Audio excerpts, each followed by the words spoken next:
For the recording. Yeah, Sure. whenever you guys are ready.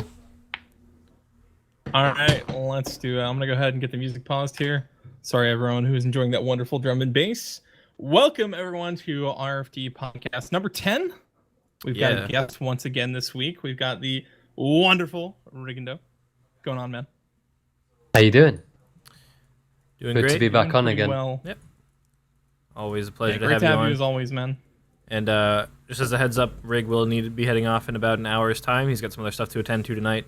So we will try to get his input on a bunch of stuff as much as we can over the next hour, and then we will continue with just the three of us after that. Yeah.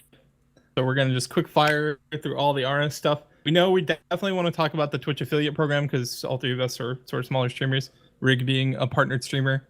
Rig's probably going to head off before we get to talk about that stuff, but we will definitely spend some time towards the end of the podcast talking about that. So it's probably going to be about 50-50 RS and like Twitch stuff today. So hope you guys are ready for that. All right, let's just go ahead and get right into it. Let's start with this week's update. So this week's update, not a whole lot happened. Basically, we got this 5-minute Client of Karen quest. I guess it's more than 5 minutes if you, for some reason, don't have the Xerix Talisman, but it is a quick quest. And basically, the long and short of it is, you get 1,000 XP across two 500 XP lamps, which is actually pretty cool if you're starting a new account. That is no requirements, 1,000 XP. You can put it wherever you want, which is pretty cool. And then you get 20% favor in any house you want. If you don't pick Piscarilius, I wonder. And then you get permanently doubled rate of gaining favor. And this is all from a 5-minute quest. This saves you hours and hours. About 7 hours, 6 hours. Yeah, it's pretty nice. And those 6 or 7 hours are mostly from Piscarilius and Lovakang, which are really boring. Like, intensely boring. Yep. I don't know, what is everyone's thoughts on this? I think it's cool. I actually had no problems with it when it was being pulled or anything. I think the only downside for me is that the quest was entirely useless for my maxed main, and it made it so that I had to stop doing what I was focusing on before to go and make sure that I could, I still had my quest cape and my achievement diary cape trim. So if you've already got 100% in all the houses, it's entirely useless. What about you, Rob? Did you find it useful? Like, I don't have Piscarilius done. I've got 20% into it now because I've done the quest. But, like, it's going to be nice for that because it's one of the more aids favor to get. But overall, I think, like, the reward is really powerful for how quick the quest was. It takes, like, 10 minutes. Granted, this could be, like, their way of making up for the fact that, like, they acknowledge that favor is not a fun thing to do and they probably messed up with it. The fact that favor exists at all? Yeah. Like, I can see that point, but, like, for as nice as it is coming from a novice quest, I don't know. Like, they could have just nerfed favor. Yeah, it just seems like a lot coming from a novice quest. I think some people called for them to just remove the favor system and make something better rather than just to make it easier, but of course that would have taken more time and more thought. I kind of agree that I think if Jagex had enough time or enough foresight, that they would have done something different than favor. Yeah. I think the fact that we have favor probably just comes down to the fact that they were under a big time crunch to put out such a big piece of content. I don't like that. I don't know, Rig. What are your thoughts about this quest, Rig? It's like a 5-minute quest, and the reward, like you say, is really powerful for how quick the quest is, and all you need is a feather. But favor is like a piece of shit bit of content, and anything to make it less painful for the players, by all means. Yeah. So I kind of like the reward, even though it's so easy to get, because favor is such a gruesome piece of content. Whatever you may call it. I definitely agree with that. Yeah. On the lines of like it being such an easy quest with such a big reward, the only quest I can think of that gives you something this big for such a little effort is probably Ava's Accumulator. But that quest actually has requirements. This quest has no requirements. You can go straight off Tutorial Island, do this quest, 1,000 XP in your pocket, and Favor's locked in. But imagine doing this quest as a new account where you don't have a Xerix talisman, where you don't have the teleport to Kren, where you don't have the fairy ring, and it becomes a much longer than 5 minute quest. Yeah, it's definitely gonna be a lot longer. Mhm. It's gonna be like maybe like a 45-minute quest. Yeah, and I'd rather do. That's just how big Zaya is. That's true. I'd probably rather do Slayer and get the requirements for animal magnetism than to, walk around Zaya for almost an hour. And Zaya is a very Zaya's huge. sparse, It's terrible huge. place sometimes. What I'm interested to see is like where people to me the most interesting part of it is actually the 1000 XP. I want to see where people put that into like their efficient questing guides and stuff like that, right? I want to see where that slots in, where people want to use that 1000 XP, what they want to do with it. It might be kind of cool. Maybe it's such a minor difference it doesn't mean anything, but I don't know. You think they would just put it into Herblore? It Herblore could mean something. for Iron Man? Yeah, for Iron Man, yeah, you just throw it into Herblore. Herblore, yeah. 1000 Herblore XP early on though means a lot. Yeah, Especially with true. no requirements. True. So I don't know. It's I'm just glad we're getting quests. How do Yeah, you guys me feel too. about that? I like quests. I've always liked quests. I mean, this one, it's like we've had 2 new quests in Old School total. One of them was a Grandmaster. One of them was a 5-minute quest if you have teleports. So it's kind of a pretty big extreme in 2 both 5-minute cases. quests now. That one is not a quest. I maintain. It's a quest. Come on. That one was a fucking Halloween event that they decided, oh, but you need to do it again. It was a good Halloween event though. It was a good Halloween event. I think it's stupid that they made it a quest, and I don't count it. But yeah, I think so they've said they want to actually continue that quest line. that would be fine, I guess. But I was pretty Give upset like when I saw another that I had to do FTP that. quest. Yeah. Mm-hmm. But it's interesting because it's like, yeah, I love quests. So when Monkey Madness 2 came out, I was very excited, and I had a lot of fun doing it on day one. This quest was no fun at all. So like, yeah, I like that they're doing more quests, but this one was like pretty much a big nothing for a main, especially if you've already done all the favors. All right, time for the question that probably nobody actually cares about here, which is what did you guys, if you paid attention to the, kind of what was going on during the quest, the story of what was happening during this Client of Kren quest, what did you guys think about this story? We'll start with you, Chase. Spacebar. What'd you say? Spacebar. Spacebar. Oh.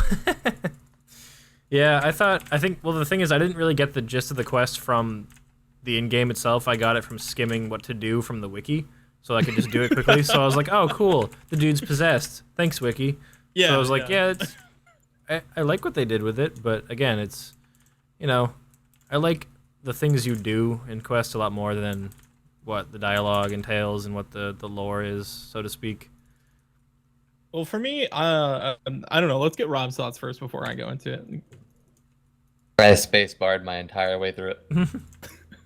Man, I was the only one who paid attention to the dialogue. Okay. Yep. All right. I know where I stand. I'm the most casual person in this crowd right now. That's fine. Well, basically for me, I thought it was kind of cool because it's opening up a future quest line. This is the start of what's supposed to, I think, be a big quest line for Zaya. So for me, it's exciting because I'm like, okay, we're potentially fighting some sort of like big bad demon on Zaya eventually, something related to the Dark Altar, because that was part of the quest line there. So potentially we might have some reasoning and lore behind Skitizo at some point. For me, it was just kind of interesting because I'm like, okay, cool. They're finally establishing some stuff that's happening on Zaya. It's just weird You know, to other have them than establish just- it so long after it launched. I know. This feels like it should have come out with Zaya, right? Yeah. It should have. And I think the rewards would have been very different had this quest come out with Zaya. I Yeah. think if this quest had come out with Zaya, this would have been more like an RFD style quest where you start this quest and then you go do subquests for each house, like some short 5-minute subquests for each house. And then you come back and you finish this quest. And it would be more of a moderate length quest rather than such a quick, easy quest as it is now. So, I mean, a lot of people say like, oh, just get it in the game and we can fix it afterwards. That's not really how this works. That's not You how know, it should it's work at gotta be- all. No. No, it's these things have to be done carefully in the right way from the top down. So yeah, I hope in the future with Zaya, the JMods take their time to think out the quests and everything they want before the content comes out. Even if the quests and stuff get added later, I want them to, definitely make sure they've got their ducks in a row, so to speak, because this could have been a lot better, I think, if they added it right when Zaya came out. it would have been great. Yeah. Oh, So it does anyone certainly have any would've- other thoughts about the quest? Sorry, Rob was gonna say something. Not about Yeah, the quest sorry, Rob, I itself. talked over you. Okay, Fine. go ahead for with it. whatever you had, man. Like I'm a little frustrated in a way because like I see a lot of them, or a lot of what they're doing is they are creating content and they're like rushing it out the door versus like taking their time with it. Which like I get that you have a very large community here that want more content, but at the same time like I would much rather see them spend the extra month or 2 months or whatever on a piece of content like this and make it better versus being like, well, we fucked up, here's a band-aid fix for it, 2 years down the line, which is what it's been since they released. That's a long ass time for them to be like, well, maybe we should put a quest there. Has it really been 2 years? Yes. Since Zaya? The hell? Yeah, it was 2 years in January, wasn't it? I think I'm don't not even sure. I know. think it came out in 2015, but I'm not sure it's been an entire 2 years yet.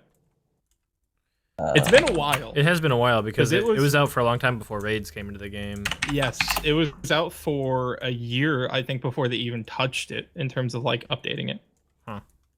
It's been out for a long time. Let's put it that way. I'm sorry, over a year. It Yeah. came out January 7th, 2016. So I'm Okay. wrong on that, but over a year. Yeah, I thought it came out December 2015, but yeah. It's been out for a while. Let's put it that way. Yeah. A while for them to not really have touched it at all. I don't know. I agree. It should have, later better than never. But this definitely should have come out with it, I think. Yep.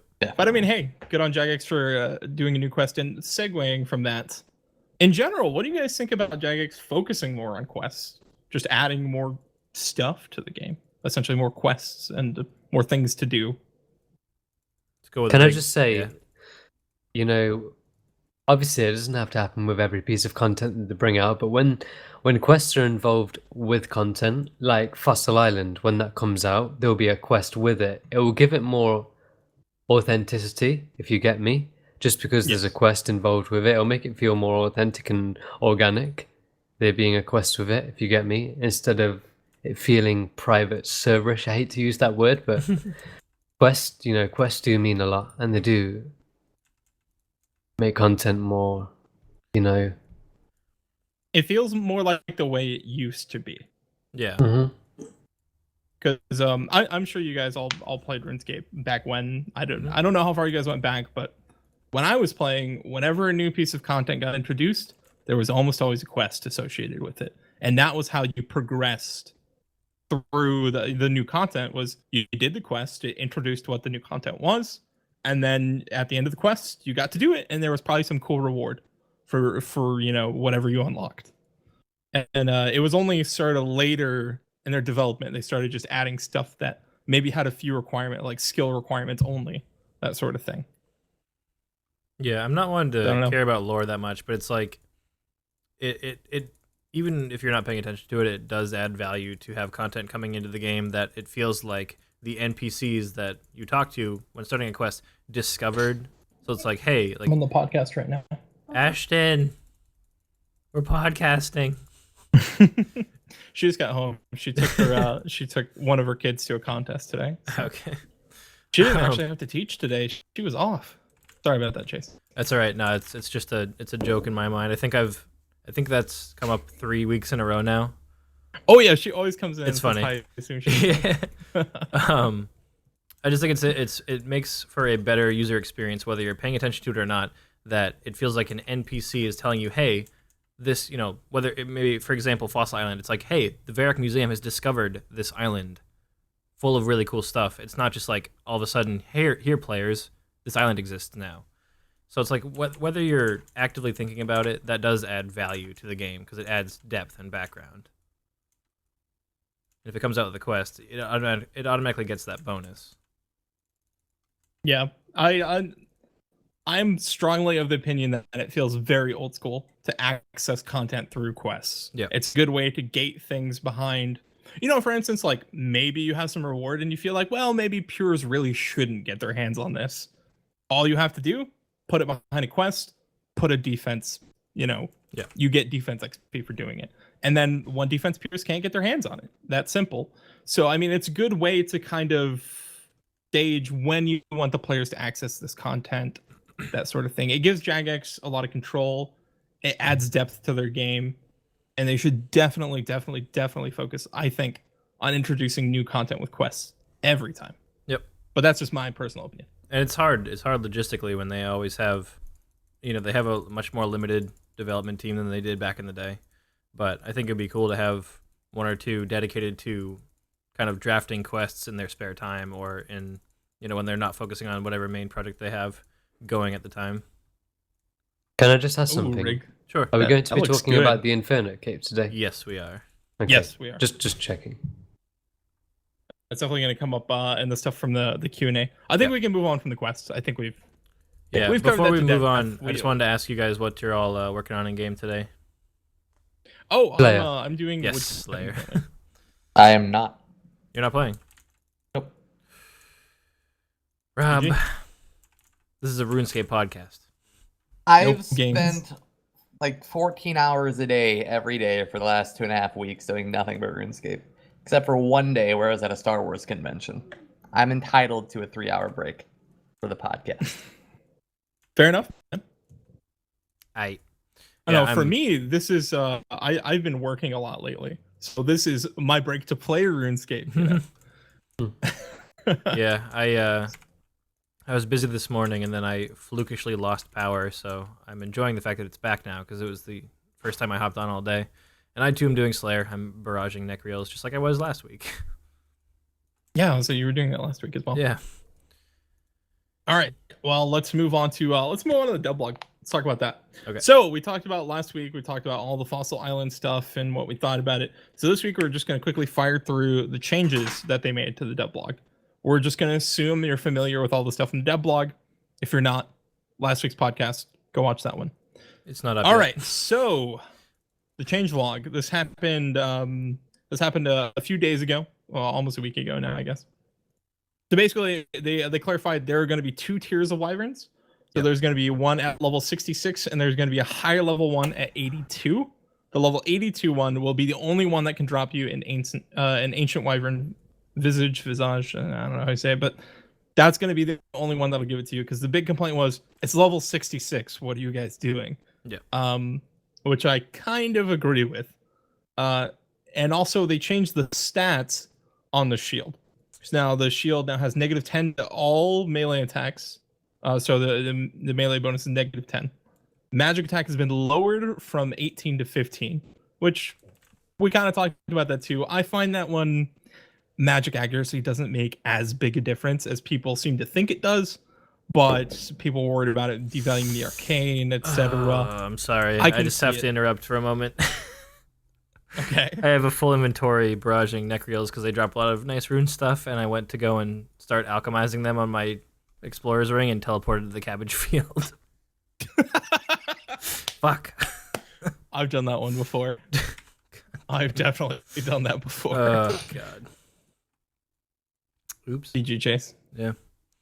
All right, so yeah, it's not quite as good for Mage and Warrior. It's still pretty much the same because, like we said, Mage accuracy bonus, very small difference in terms of DPS. And it now has limited protection from Dragonfire attacks, as well as immunity to Wyvern Freeze attacks, which is cool.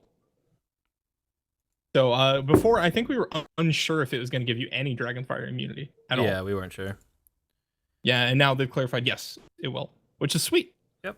So this might actually have more applications than we initially thought.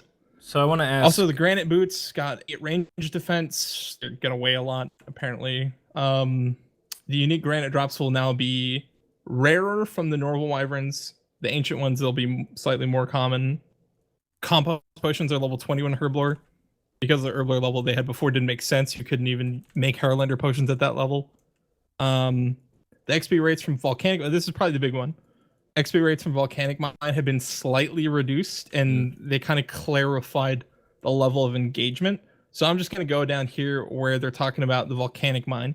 So basically they said volcanic mine is a group scaling activity which focuses on the mining skill. Much like Wintertod, you'll be able to contribute to the success of learning, the success of the team by performing one of several activities.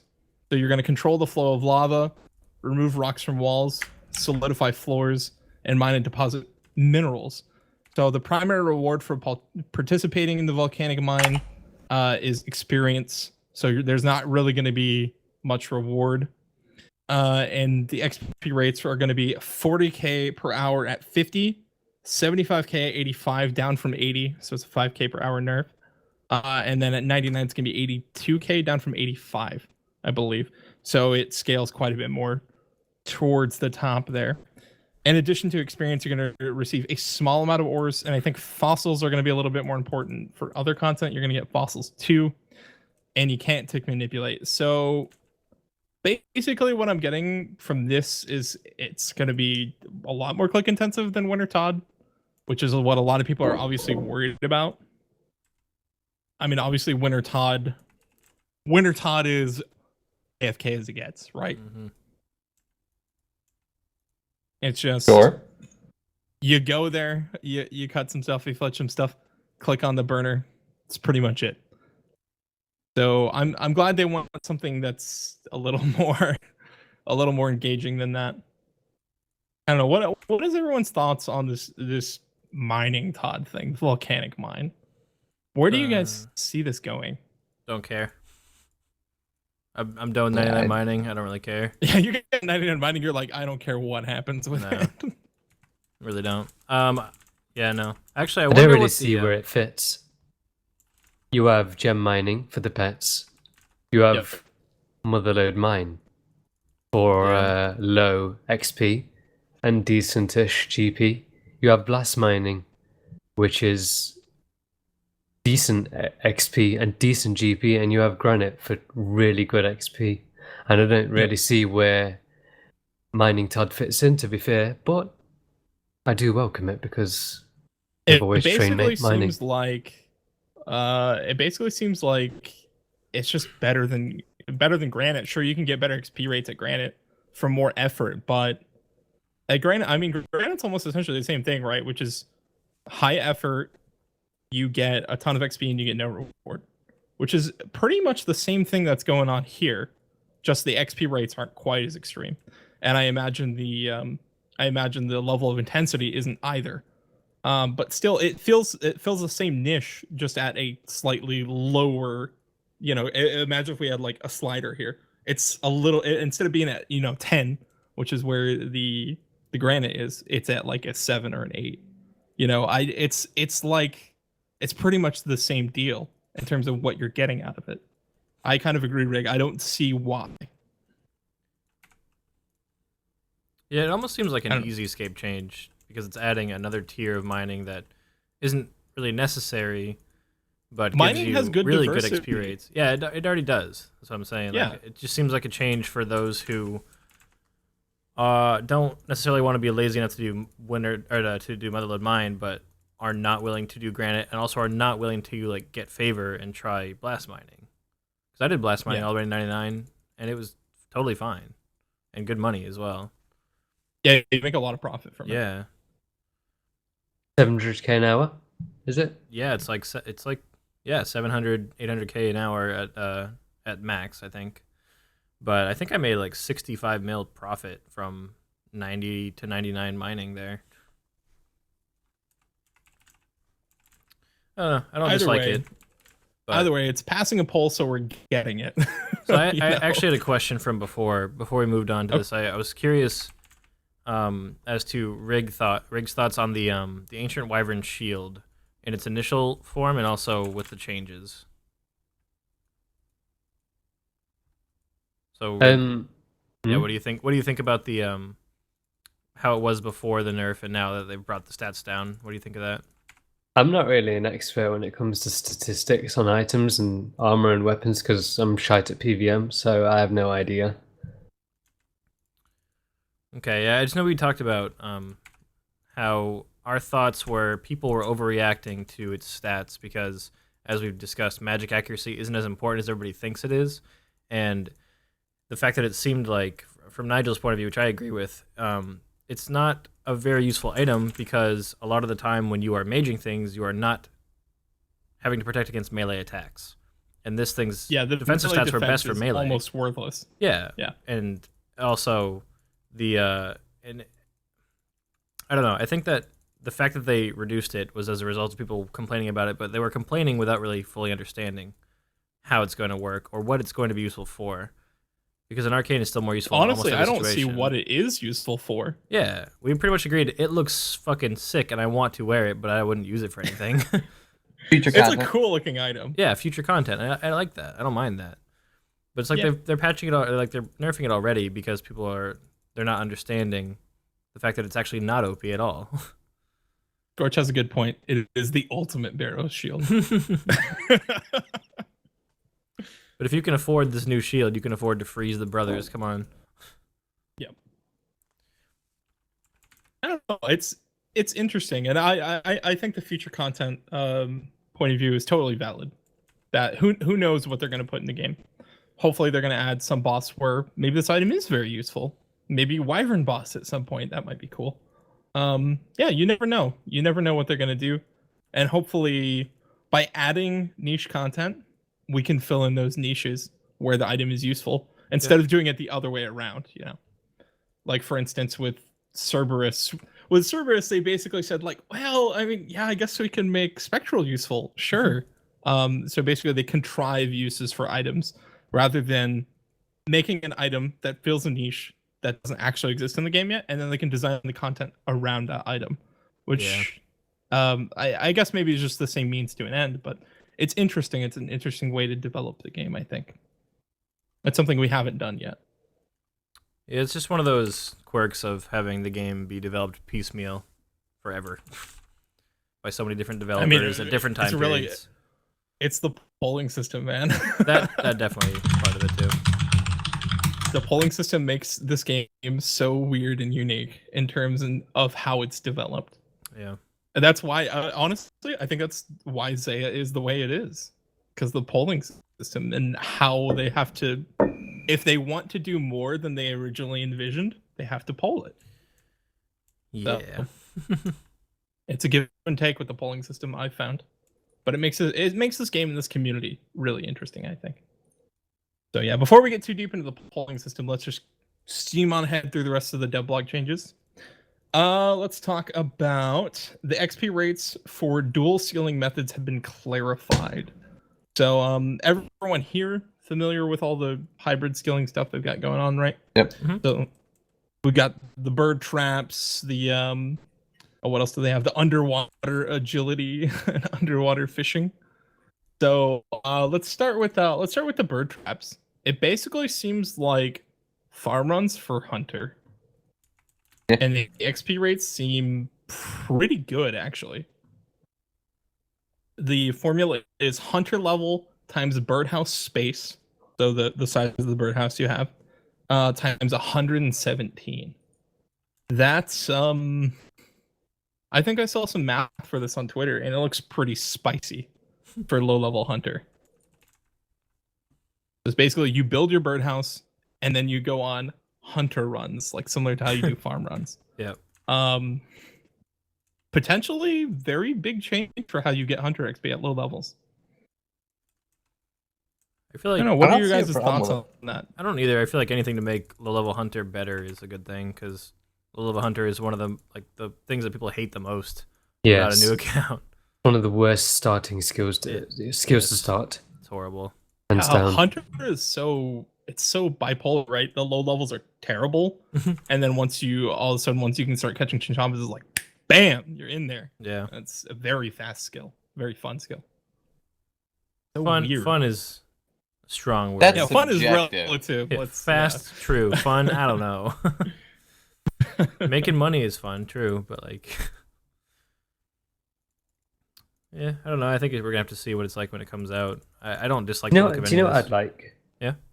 It's kind of random, but I'd like another passive money making method like Kingdom. Huh. Yeah. That's something I'd actually like. We've got, what is it? Kingdom, battle staves. I like the battle stage. I don't actually guess- use the kingdom on my main.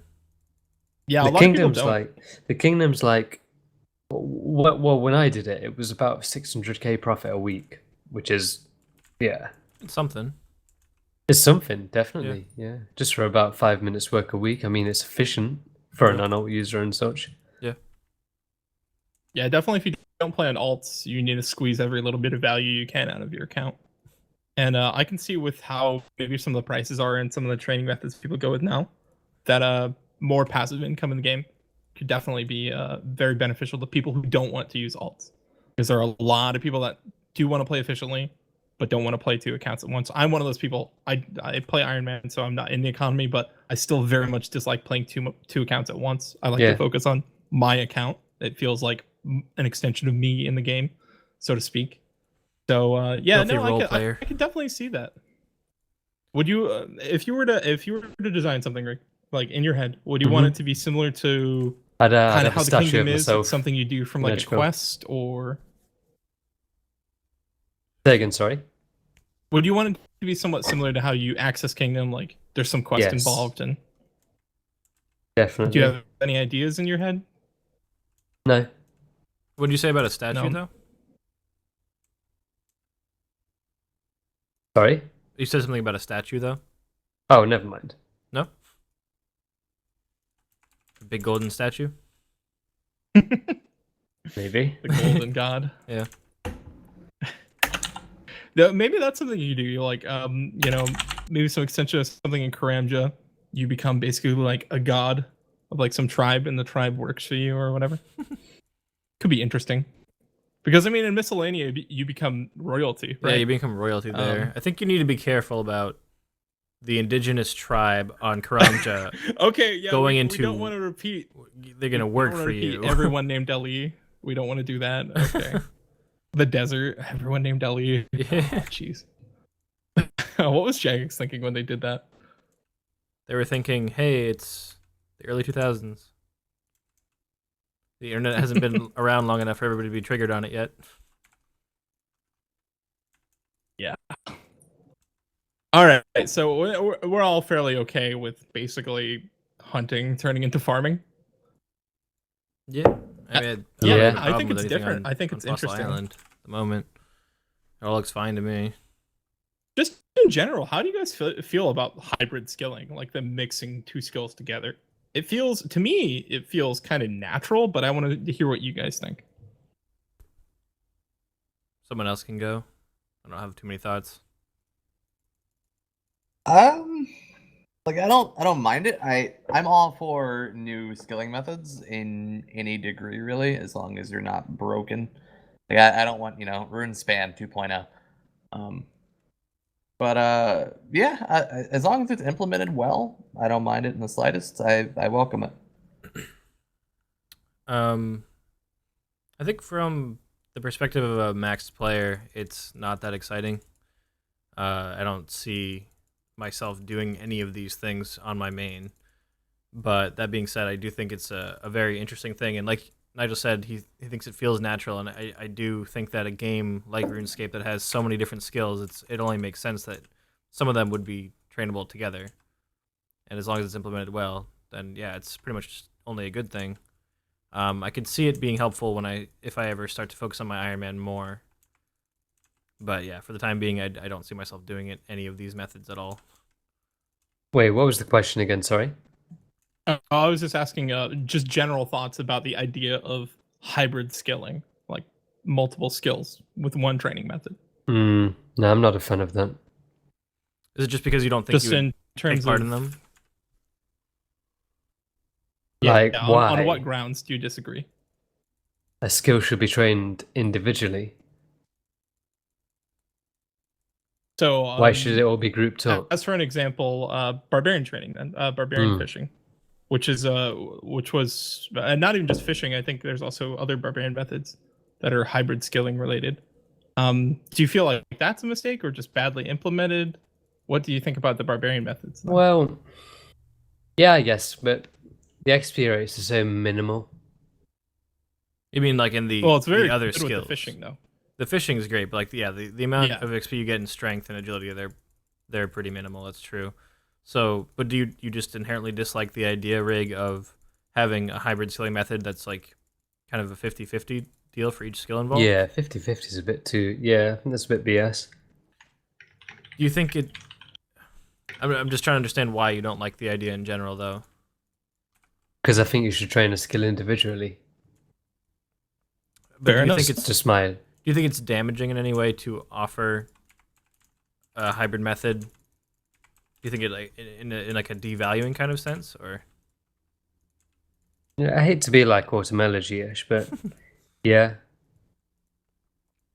I mean, I can kind of understand that because it kind of changes the game up in terms of what it means to play efficiently if the methods are good. Training 2 skills at once definitely is a game changer. And especially if there are 3, 4 different methods of training 2 skills at once, it could Yeah, it always just seriously matters alter the process. how good it is, right? Like Yeah. how efficient it is to do it, is always the question, I guess. Yeah. And with these methods, I think some of them are actually very good. Like we were talking about low-level hunter. I think low-level hunter is fundamentally changed because of Yeah, because it of the birdhouse traps. But then again, that doesn't really affect the efficiency-minded players as much, I don't think. My mentality is always like, unless I'm done it with is these skills. efficient. I don't care. Unless it is efficient to do like the high-level birdhouses and do that as just like a daily sort of thing you do, similar to farm runs. I don't know. Yeah, I mean, I can see in one sense of like they added something similar to barbarian training, like the new underwater agility. Say the new underwater agility just turns out, it's a agility and thieving hybrid way of training. If that turns out to just be, it's not because we know the XP rates. But if it did turn out to be, one of the best methods of training these 2 skills in terms of efficiency and time, yeah, I could definitely see how that would start devaluing the game because it starts to kind of really sharply decline the amount of time you spend training in general. I mean, I guess I don't have a problem with it unless it's efficient to do that. If it's efficient to train 2 skills at once, then it's fucking Yeah, retarded. that's true. Yeah. Yeah, but what Yeah, Lemonian 'cause, is saying in then- the chat is that they're meant to not beat existing methods, so it shouldn't be that harmful to. Yeah, I kind of agree. I think that's the area where hybrid skilling needs to live, yeah. right? Because if everything starts to kind of get this like barbarian training treatment, we get this across all the skills, and it's efficient to do it, right? I kind of agree with Rigga. Like you do different activities to train different skills. If everything starts getting combined, suddenly instead of doing 15 different activities, you're doing like 6, right? So it squeezes the game this way, right? The game becomes smaller and smaller in scope, which is not what we want. We want the game to, of course, go this way, spread out. So there's lots of different things you can do, and you have options. Options is what keeps the game interesting, right? So I can, I understand your perspective on that one, Rick. Yep, I I can do too. respect that. I do too. I'm just kind never of really- funny-ish with hybrid because even with fishing, because fishing you could train fishing until strength is 99, to be fair, and not even touch strength. Obviously, Yeah. that would take a long ass time, but I'm just giving an example, I guess, how it can go. Hybrid skilling, you could probably train this skill and never train this skill. Yeah, but Get as me? long as It's it, just- as just long as it kinda takes a funny. long time for the secondary skill, that shouldn't Yeah. be an issue. But yeah, Yeah, that's I think, right. I think this comes up often on our podcast, like when we're talking about dev blogs. Is my opinion on a lot of these different things is I don't care, or I'm neutral because a lot of these updates don't affect a maxed main, or they change the way a skill could be done, but I've already finished that skill, so I don't really care. I've never been of the opinion that things being devalued matters that much, because it only really matters if you're going to be making use of the content, or if somebody. I just don't. I think it's a silly thing to dwell on. Oh, I did this before; it was doable this way. I don't think that adds. Yeah, same. Yeah. Yeah. It's a waste of time to complain about stuff like that. But I can also agree that I think it's important for it not to replace current methods fully, because it does seem like it should always remain that training one skill and then the other skill individually with their best training methods should still be better than doing both of them at once with a hybrid method. You just gotta want to be careful of that. I think it goes back to what Rob said about if it's implemented properly, then don't have a problem with it. All right. So that was a pretty good discussion. I guess we can move on to talking about the herb monster mechanics. I don't think this means much for you two, but I think for me and Rob, we're definitely going to have a fun discussion about this one. So basically, they clarified that let me find it in the dev blog. Where is it at? It's like up here. Anyways, we're talking about the originally the design for the hunter herbler hybrid monster was that you would like feed it a seed, track it similar to how you track kebits, and then you would catch it and you'd reap the rewards. So what they've done is they've changed that. Instead, you just track it down and then you harvest the herbs instead of having to feed it, the seed that you want or whatever. Really? And they've clarified the rates on it. It's 140k XP per hour at 85 and 160k at 95. And you're getting herbs while you do it. So wait, that's Hunter XP? Yeah. That's Hunter XP, yes. Holy shit. Yeah, that's how much XP? Pretty strong. 160k per hour, is that what you said? 160k per hour at 95. It's like, isn't that comparable to tick manipulation chin in like the red chin area? No, I think that's closer to 200k. But yeah, but what's it's the not profit? even a huge or maybe gap. I'm talking about black chins, but I don't think we know those the profit, do we? also those are extremely profitable methods. Right. We're not quite sure how good this is for herbs, right? That's what we're not sure on. It would depend on the yield and how much it's influenced towards your level in scaling. Because it says the herbs you're going to get are tuned for your level. Now, currently, a lot of the higher level herbs, barring Corstals, are pretty cheap compared to something like, a Ranar. Like, if you're getting just like a shit ton of Cadentines, I mean, it's profit, but it's not on the same level as Chins. Yeah. I think it also, there's something to be said for the effort expended in order to continuously be tracking these hour after hour. As long as it's very, like an active activity, I think that XP method, provided the balancing for how much money you can make from it is okay. I think that it's not necessarily a bad thing, but they need to be careful with that as well. Yeah, I mean, I'm just looking at that XP rate. That's pretty good. Yeah. That's pretty damn good, actually. Yeah. I mean, Hunter is inherently a fast skill once you get to these levels. But for Iron Men, especially, looking at that, a way to get herbs, if this is a good method of getting them, I can see myself doing quite a bit of this, actually. Oh, yeah. Regardless, it's going to be meta for training Hunter from now on for Iron. Just because of the herbs you get, regardless of XP rate. Yeah. Because chins just aren't actually that valuable for you past a certain point, and it's really only that useful for Armadil, if you wish to finish getting everything from Armadil. So I agree. I think it's gonna be what you do for 99 hunting. I mean, between this and raids, the herbal meta for Iron Man's kind of becoming something a little less hideous than what it was before, which was pretty much, well, you're going to spend probably about 4 months farming seeds, and then you're going to spend about 200 hours collecting secondaries, and you're done. Congratulations. So it was like a skill that didn't actually take that much time, but it did, because you had to wait for all those seeds. And I mean, you would get a bit from Slayer, but that mostly came in the form of seeds. So it was like, do your 99 Slayer, spend 4 months farming patches. Congratulations, you've earned your 99 Herbler. Hopefully between raids, because raids actually gives a very good amount of Herbler XP, and this content, maybe we'll see that metagame change a little bit, so it's a little less like terrible in terms of how much time you invest into it. I don't know. I'm excited for that change. And let's go ahead and talk about. Yeah, let's go ahead and talk about the last one here that I kind of really want to talk about, which is hardwood growth. Now, they clarified how much XP and how long the hardwood trees take to grow, and I actually think it's very underwhelming. So hardwood trees take longer to grow, and understandably, I think they're going to be harder to find. They're going to be much more rare to get these seeds. We don't know what drops them, essentially. But I assume it's not going to be much. Everything that currently drops tree seeds will drop these. Oh, it's getting added to all the tables then? Yes, Modma has said that on Twitter. Awesome. Never mind. They're going to be common then, or at least somewhat common. So 4,480 minutes for teaks and 5,120 minutes for mahoganies. Jeez. So that's 7k XP for the teaks and 15k XP for mahoganies.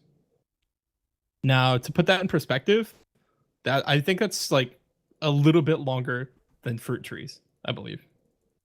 I'm not sure quite how much longer, but I did see. I think it was Thurko on Twitter was talking about how these rates are actually extremely underwhelming, and I'm kind of inclined to agree. But given the fact that Rob, you were saying they're actually going to be fairly common because they're going to get added to all the tables. What do you guys think? Well, they're a lot longer than fruit trees. By the way, at least the mahogany is just off the quick math I did. It's about 85.5 hours, which is a couple days there. Oh yeah, so it's more in time with like spirit trees then, right? Yeah. Whereas fruit trees are like 18 hours. Or no, that's Calquats. Fruit trees are 16. Yeah, the XP you get for the time spent, it's pretty minimal. Considering spirit trees are they like 20k? Yeah, I think they're 19k and some change. But I mean, for like as low of a farming requirement as they are, I mean, I could see it kind of justified as like an early way to do spirit tree-esque stuff and get the big boost to farming XP every few days. I don't know. Yeah, I just don't know where they think this is gonna sit. What do you guys think? Do you see this is gonna have maybe some sort of niches like, oh, you plant these and then you can harvest the logs? Is it gonna be some sort of thing where you plant them and you don't really get them for XP so much? What do you guys see people actually doing with this? I'm not entirely sure, but I've read up about the new trees, and to be fair, this is something I won't introduce into my farm runs. Not nothing that magnetizes me to it. Yeah, it's also a question of how quick are these going to be to access. There's very good methods for accessing every tree patch in the game. Yeah, yeah. We don't know if there's going to be a quick way to get to them, do we? Yet? No, it's not clear. There may be a fairy ring or something. I would imagine. Yeah, I would imagine there'd be a fairy ring in Fossil Island or something. What I would like to see personally is them give like a toggle on the dig site pendant to take you there, considering as it is now that thing's useless. Yeah, I don't know about you guys, but I've never used the thing like outside of I think like a clue. That would make perfect sense too, because the Fossil Island quest is being introduced through the Varric Museum. That's definitely a good suggestion. I think that's actually a very good idea. Actually, I would send that to a JMod actually, or maybe some sort of like dig site pendant E as like a reward for the quest or something. Like an upgraded version of it. Could be pretty cool. Cool way to access all the stuff in Fossil Island. All right, so I think we're done with the devlog. So let's just quickly go over. Let's just go over what are you guys most excited to see from Fossil Island, because this is all definitely coming into the game. So let's just hear from each of you guys. What are you guys most excited for? Who's going first? Fossils. Fossils. Rig, you can go. No, flat out, short and simple. Lava mine. Very curious to see how AFK it is, how much profit it is, what kind of teamwork we have to do, how much APM it is really, and I will be testing it in about 2 weeks' time, so I'm looking forward to it. Right. I'll be going to Chagax to test it out. Now, will you also be testing the Inferno? Yes, I'm testing the Inferno and Lava Mine. That's exciting. We can talk about the Inferno after this. I think the thing I'm most looking forward to on Fossil Island is it might even be the Ancient Wyverns, actually, the level 82 ones, of course, the ones that actually drop the visage. Yeah. I think. That's a good point, Trip. I wonder if they're going to be really good alt money and good things to camp for cash. Oh, that's another thing, if they're right? Anywhere near current Wyverns, that's.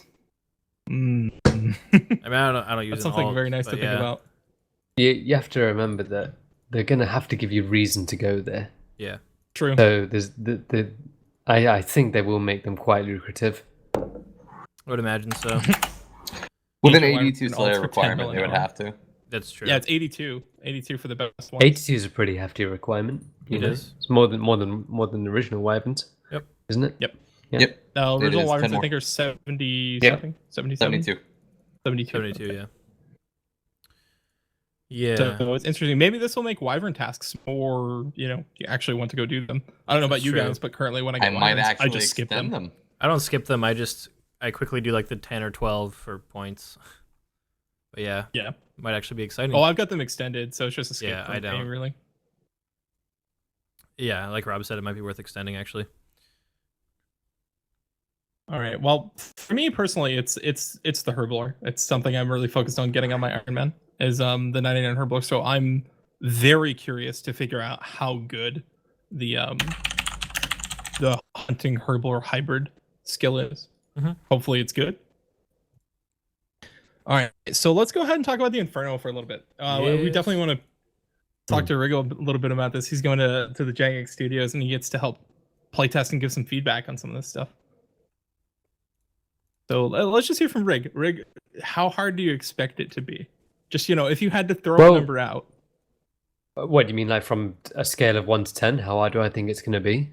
Yes, 10 being like super It's going to prayer flick. Well, you know. if it's going to be, it's going to be a wave mechanic, obviously, because it's like an elite Yeah. version of the fight cave. So I think the learning curve is going to be extremely hard to learn, just because it's obviously a wave mechanic. We don't know if it's going to be a pattern mechanic or a random mechanic sort of thing.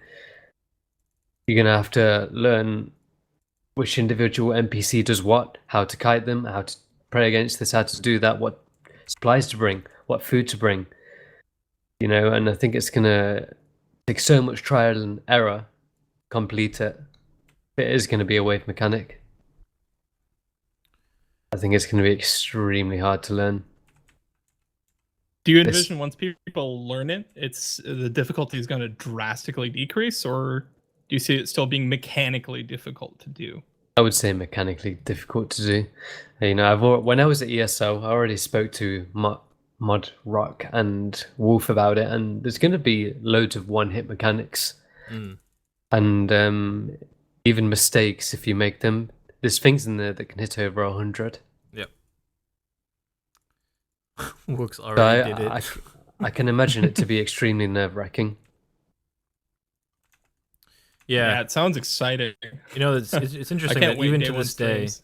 like it's how many years has it been since Jad came out, right? And there's still so many people that will come into your stream and say, "Hey, I can't stay calm at beat Jad. I can't stay calm enough." can't beat Jad. Yes. And if there's a lot of one-hit mechanics like that, people are gonna struggle. It's going to be tough. Yeah, man. It's going to be rough. Like you said, it's gonna be nerve-wracking. Not only is it going to be a really hard learning curve, but it's going to be a real test for your mental ability. Mm-hmm. I think so, There's anyway. something to be said for repeating tries, constant failure. You gotta have it up here to make it happen. I think, and I think that's gonna be cool just to see separating the boys from the men who can get the Inferno cape. I think it's gonna be great.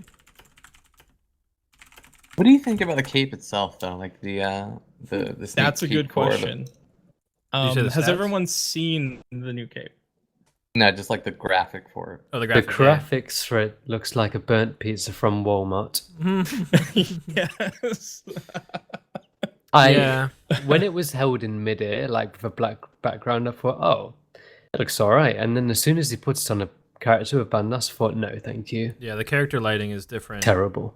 As soon as you drop it onto a character in the game We're engine. talking about this is the problem that they had with the Max cape, right? The Fire Max cape was that the lighting makes it kind of actually quite difficult to make things look correct. Yeah. Right. There's been 'Cause your plenty character of has more players on lighting in the Reddit front. that have made much better looking capes Yeah. than what I agree. the moderators agree. have made. Yeah, I hope they take feedback. I hope this. so. Because I Me think they have too. a good I hope this is not the final design. I think they have a good starting point. Like it doesn't look terrible. It looks like No, I like it's not the terrible. I like the they have a good stepping stone, I think. They have a nice they've made it look more like pieces of rock than like actual fire or lava. I think that the design is okay. It's just too dark. It's not vibrant enough and it moves very slowly. I'm okay with the slow moving. I actually thought the animation, just particularly like the texture that they used, it animated very well. It looked very well animated to me. It's nice and smooth. But I'm not necessarily a fan of how the texture looks. Like Rick said, it's the burnt pizza cape, as opposed to the original fire capes, the bean cape. I respect how they're going with simplicity though, and not anything too drastic and over the top graphics wise.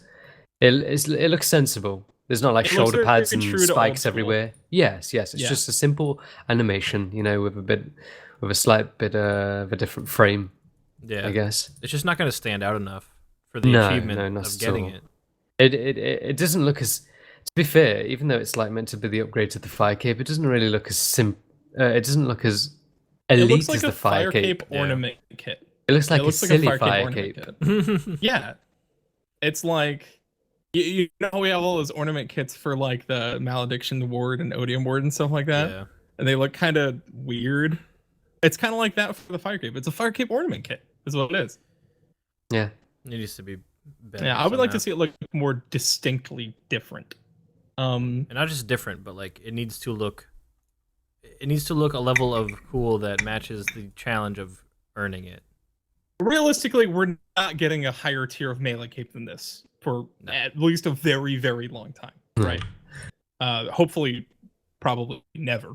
But you know, this is it needs to look like the best cape, right? Yes. I don't know. Do you guys have any other ideas about Fossil Island that you guys want to discuss? Or sorry, not Fossil Island, the Inferno, rather. The Inferno.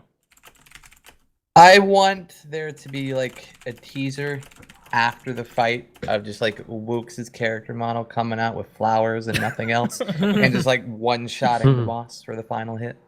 Okay, that's a good topic. How long do you think until Wooks just like does something completely insane to beat the Considering Inferno? He hasn't been invited to like go and test it out, I wonder like, why. he was not one of the people.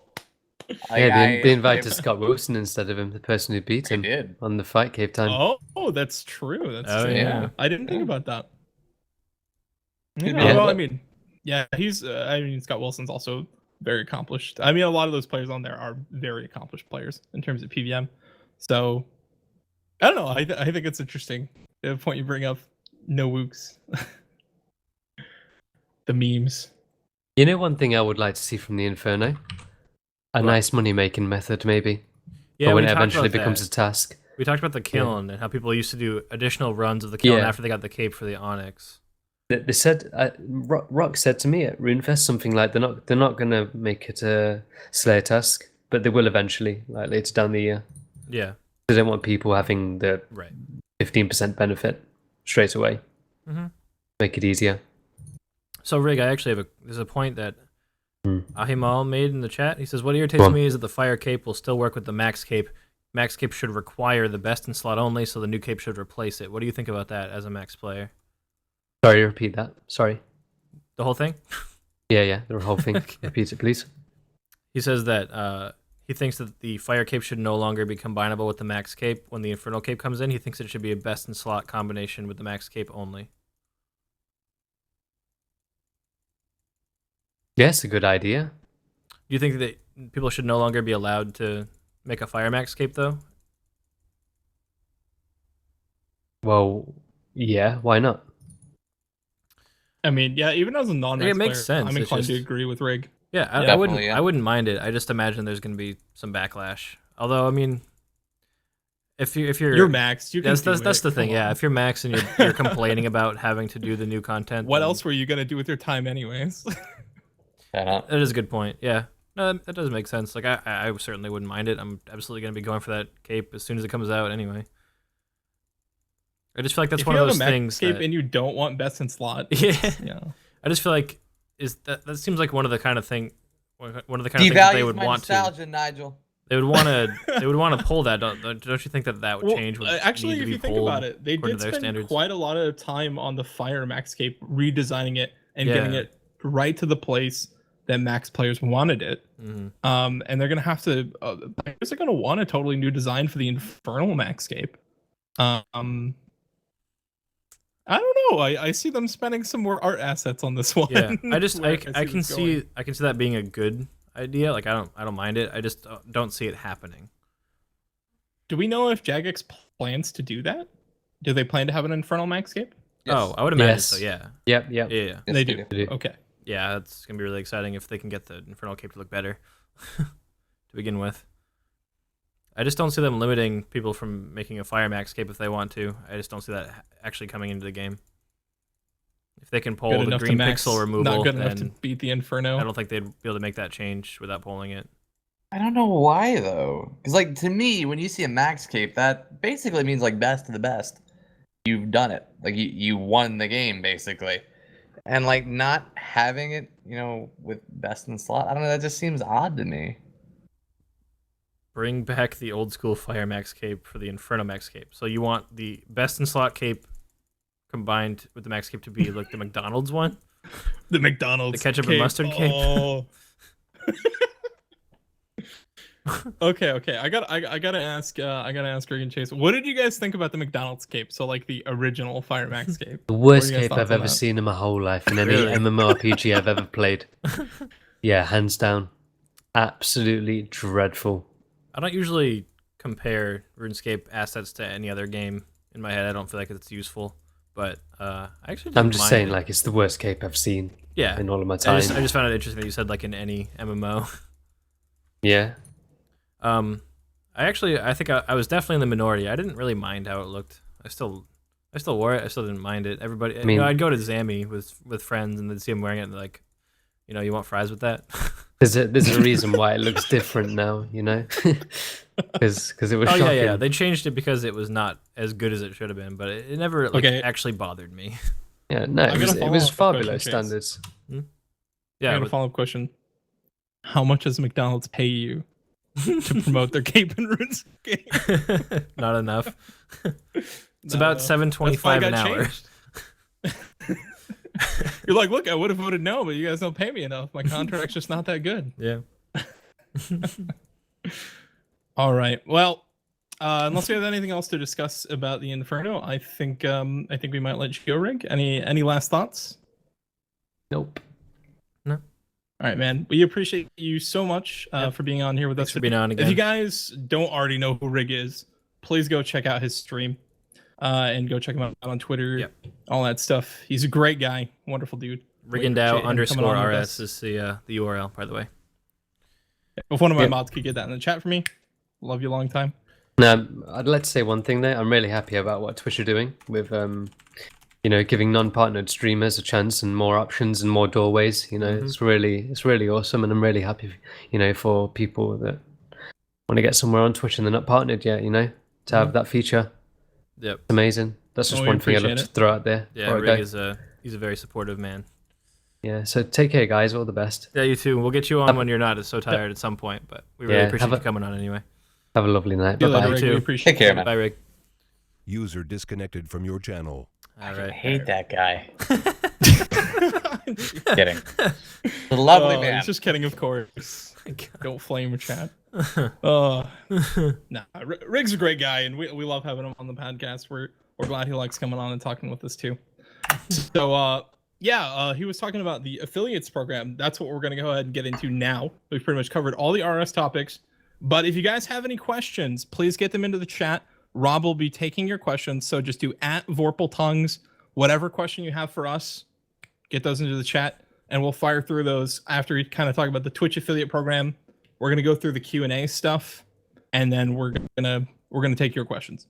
So let's get started talking about the Twitch affiliate program. If you guys don't already know what this is, I'm gonna put a link in the chat. There you go. If you guys gonna want to go read that. Basically, what this is it's like a level up from just being a regular normal streamer. And what this gives you is it gives you bits.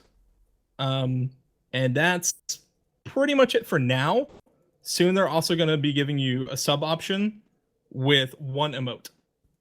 So you get sub revenue, you get bits, which is sweet. You Right. will also start If getting you're ad a revenue. low level streamer. Yeah, ad revenue too, which It's not doesn't really come into it it's for not- many people, but it's not yes. huge, but it's something. Yeah, ad revenue does matter somewhat, I guess. But We have a that's more for question. Twitch than What are us, bits really. for? Bits is just a form. It's a Twitch official currency. People can buy bits, Yes. or you can watch ads in exchange for a handful of bits, and then you can cheer them in people's channels, and it just gives them 1 cent per bit is the conversion. The bits, if you buy them, cost a bit more, so that Twitch can make their profit or whatever. But to a streamer, it's a penny per bit, and it's literally Yes. it's just an extra option for supporting your favorite streamer and revenue, and it gives you a badge. There are different tiers of bit badges, and that you would think it wouldn't make a huge difference, but pretty much every partnered streamer saw an increase in their revenue because of bits. It's just an alternative way for people to Yes. support you, and people like having that badge, really. Yep, and I mean, we're all three small streamers, and we can attest to the fact that when you're the smaller your stream is, and the harder you're working to try to make Twitch into a full-time thing, any small increase in revenue is huge. It matters in a big way. So what Twitch is doing here is actually amazing by allowing us to use bits, allowing us to have subscribers, even if we're only limited to one emote. Even it's still a huge change. Still a huge change. Guys in the chat, please sub to me and give me your bits. My family needs them. They eat the bits, actually. Like, that's all we can afford. I need your support today. Please, Warple Tongues in the chat, hit me up. Sorry, continue. My poor starving children have to eat bits for breakfast every day. They do, dude. They're not even the good bits. They're like the off-brand bits, like the great value bits. My family can only afford the gray bits. Yeah, Isn't that like the gray bits, like when people do like under 10 bits or It's something like that? Like the bits are colored. it's like one. Right. Yeah, You can like do a one at a bit time, and is it's like gray. Yeah. But yeah, the affiliate program is they're calling it a stepping stone, which basically it's they're recognizing that a lot of people who don't quite qualify for their partner program work really hard, especially those who are trying to make it more than just part-time, and they want to reward that and allow us people to keep doing that, and then have some kind of financial support that keeps them going until they do qualify for the partner program. And the affiliate program, it's like you may only be limited to one sub emote, no matter how many people sub to you, but there's no limit on who can sub to you. So the people who want to support you, they will anyway, whether they're getting 5 sub emotes or just one. So it's increasing the viability for anyone who qualifies, and they're setting the bar very low to qualify initially. And actually, Steve and I just met up for coffee today, and we were both discussing this.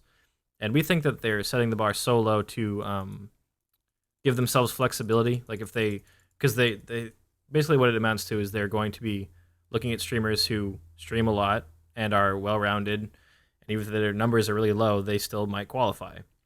So the bar for followers and concurrent viewers is quite low, as long as you stream and you seem passionate about it.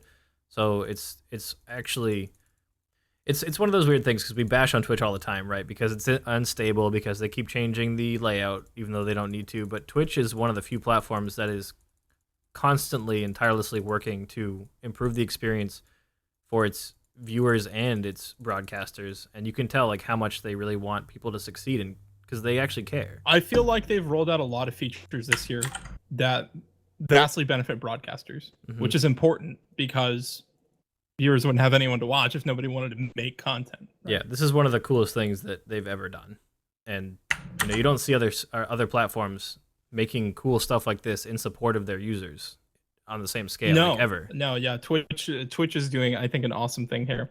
And I think somebody raised a really cool question in the chat. Okay, so we're all pretty sure we're going to be part of the affiliate program because we're all pretty regular streamers. So, what do you guys think? What do you guys think your emote's going to be? You get one emote, because we're probably none of us are going to get partnered that soon. But you get one emote. What's it going to be? Let's start with Chase. We actually just talked about this a bit before we started the podcast, but I think, and so I'd spend some time thinking about it, of course. I might choose to switch it up, but I was leaning towards an emote that I've actually had drafted for a while, which would be my heart emote, because the heart emote's a very common thing for streamers to have. Most people have their own heart emote, and I've branded my stream around Lilo and Stitch, so I have a little drafted emote of a picture of Stitch lying kind of like on his back and holding a heart, and I think it looks all right. The only other thing I would consider at the moment would be to replace that with a rare drop table emote of some kind, because as a pet hunter, the RDT is much more frustrating than if you're just like doing Slayer all the time or whatever, and you hit RDT. You all really the damn start time. counting those curve bones. Yeah. So an RDT emote, I don't know what it would entail, but I think that would be a very usable one too for me. All right. Yeah, I like your answer, Chase. I like it. Rob, what do you think you would do for your emote? Haven't the slightest fucking idea, but Have you I thought about would- emotes at all? not really, because like it's just like such a far off thing. I figured it'd be something I'd kind of consider when I started applying Yeah. for partnership, but like at this point, I kind of need to think about it's it. all of a sudden, yeah, you gotta think Yeah, about but it. like the kind of mode I want to do is I want it to be amazing to the point where like it forces people to be like, ah, I want that. I want a sub for that. So they Yeah. give me their money. So like Poppy one. Just make Poppy one your emote. You'll be good. No.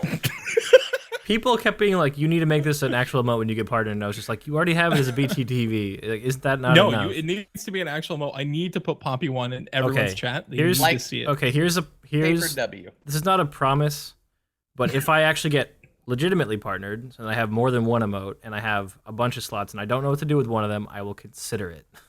But that's all you All get. right. I will So what you're consider telling it. me is your first emote's gonna be No, nope. First emote you, will not be Chase. I Poppy one. appreciate No, it. shush. BTTV is good enough for you for now. Okay, well, I'm gonna put you on the spot, Rob. If you could pick one emote, if there's just one emote that you could come up with, what would you go for? Off the top of my head, Yep. feels moist man. Oh, jeez. Because whenever All right. I did my very first stream, I promised to a guy, Patty Plays, if I ever Okay. got partnered for him, my very first emote would be feels moist man. And what would it look like? So I have no fucking idea. All right, you gotta be careful with that one then. Oh yeah. All right, so Nigel. I actually have a couple ideas for emotes, and people have asked me in the past, "Are you ever gonna make this emote?" Because I've got, everyone's got memes in their stream of some sort that in jokes with their viewers. So I've got a few that people have asked me to do. But if I had to choose just one, I think I would probably go with like a hard emote of some type, right? I think that's the most, maybe one of the more flexible emotes that you can get. I think if you get one emote, you want something that A, people are going to use, and B, is flexible. And of course, you want it to look good because it's advertising your channel. So I think I would have to go with like a Strix H emote of some type with like an owl on it. Yeah, Because, it's all owl branded stuff. Yeah, I think that's what I would have to go for. Of course, it's really close with a Strix Nito. fucking It's neato. real Nito. It's real fucking So- Nito. Yeah, I actually like that. That's why I was leaning towards potentially doing the RDT mode, because that's absolutely usable in every other RuneScape streamer's stream as well. That's also a flexible emote that wouldn't necessarily only get used in my channel. Everybody's playing this game. Everybody's probably hitting the RDT daily. And I'd say most people are not happy about it when it happens. It's almost hard. Like, you have to consider it, when you get only one emote, it's so tough because you have to consider. So, like, if you had 3 emotes, I think this would be a much easier question. Yeah. Right? If you get 3 emotes, you get 1 emote, it's like, wow, do I want to go for something that's just really cool and unique that people, certain niche people are going to use all the time? Or do I want to go for something that fits my channel, fits my branding really well, but is, more all around useful, like an HMO or something like that. But or like you can go totally the other direction. Like, Hey Jace has like, Hey Jace has like that little skip emote. That's the it's the in-game skip music track, like a button. Oh. Yeah, like I've seen that emote a few times. I'm like, So it's like that is so cool and out there. for skipping that's tasks just- or No, just for like skipping music. It's like Okay. people like skip song. yeah. So people just spam that emote. To me, that's like, wow, yeah, that's a cool yeah, idea, Yeah, I've seen right? So you, it's kind of between those two. Do I want like a really cool emote that's kind of different, or do I want something that fits my branding, suits my channel, is kind of more represents my community? And this is one of those places where using your audience is like the smartest thing to do here, because if you were streaming just float this topic while you're streaming, and somebody in the chat is probably going to come up with a pretty cool idea for an emote. Yeah, that's true. The RDT emote was a suggestion. I was like, that's a really good idea, actually. Yeah, the thing is, like, oh man, emotes are, like I said, if we had 3, it'd be easier because you can design a spread. You know, What do you can get starting fill out all the little with slots. partnership? You mean in terms of revenue from a subscription? No. Like, how many emotes are you allowed When you first start? They're actually changing that too. That's not staying the same either. Initially, it was when you were Cool. first partnered, you get 2 emotes, and then it scales up to like 5 or 8 once you hit like the 100 or 150 mark. But now they're increasing it so that people can have more emotes, and it scales with more steps in between, so it changes more often. Yeah. So So people will be getting more emotes. everybody will be getting more emotes, There's just going to be a lot more emotes. except for I think. affiliates. I don't They see get the one. downside in with starting general. with 3 then. It's like they're basically giving us partnership without guaranteed transcoding options. Yes, I'm completely okay We still with get that. transcoding, but it's We only get as priority available. on it. It's as available. yeah, we It's get not- priority. It's the same as it was, transcoding. really. Yeah, It's it's the basically same not. as it is now. As far as with us in the RuneScape category, we get transcoding options usually around when you hit like 20, 30 viewers. Yeah. You'll get transcoding. Yeah, it's pretty low. That's pretty actually. much how it works. It's like a bi-category thing, I think. For other Yeah. streamers, this may matter more, but yeah, most of the time Yeah. we get transcoding. It's really cool, actually. There's no downside to what they're doing. It's only upsides, and it's an amazing step they're doing, and it's an amazing gesture of supporting their broadcasters. It And certainly is. And it's like I've been super stressed recently because I've been, keeping an eye on my bank account, as you should if you're an adult. I've been, living on my own for almost a few years now, I think, and fucking living is expensive. Rent and paying back debt from school, all that kind of all that stuff is really stressful. And I've been stressing more than usual lately because of how getting partnered is seeming. I just feel like I'm getting there, but I'm not there yet, and I don't know how long it'll take to get there because you can Yeah, you can it's see a like long a road 10 for some people. getting a 10 viewer increase in your average concurrence. That's hard. That's huge. Yeah, And then it's The actually a fact lot that I harder to sometimes get. realize that I might need to like double my concurrence to actually get accepted, like that's crazy. And I thought maybe I'd be closer now that they've changed their guidelines. They're no longer asking you to hit a number, but it's still not easy, and they still don't tell you exactly what they want. So I could still be really far from it, and I've actually been like really fucking stressed lately. And then I woke up this morning after I got rejected from my 4th partnership application yesterday. Woke up this morning and I read this and I was like, thank you. Like, thank you, God. Thank you, everybody. Because this makes it so I can probably it should still be sustainable without getting legitimately partnered for me. And that level of stress, just, take that off the top. That's an amazing feeling. Yeah, and I mean, I feel like some of the viewers might not be able to connect with us because maybe you guys haven't streamed or tried to stream maybe on the level we have.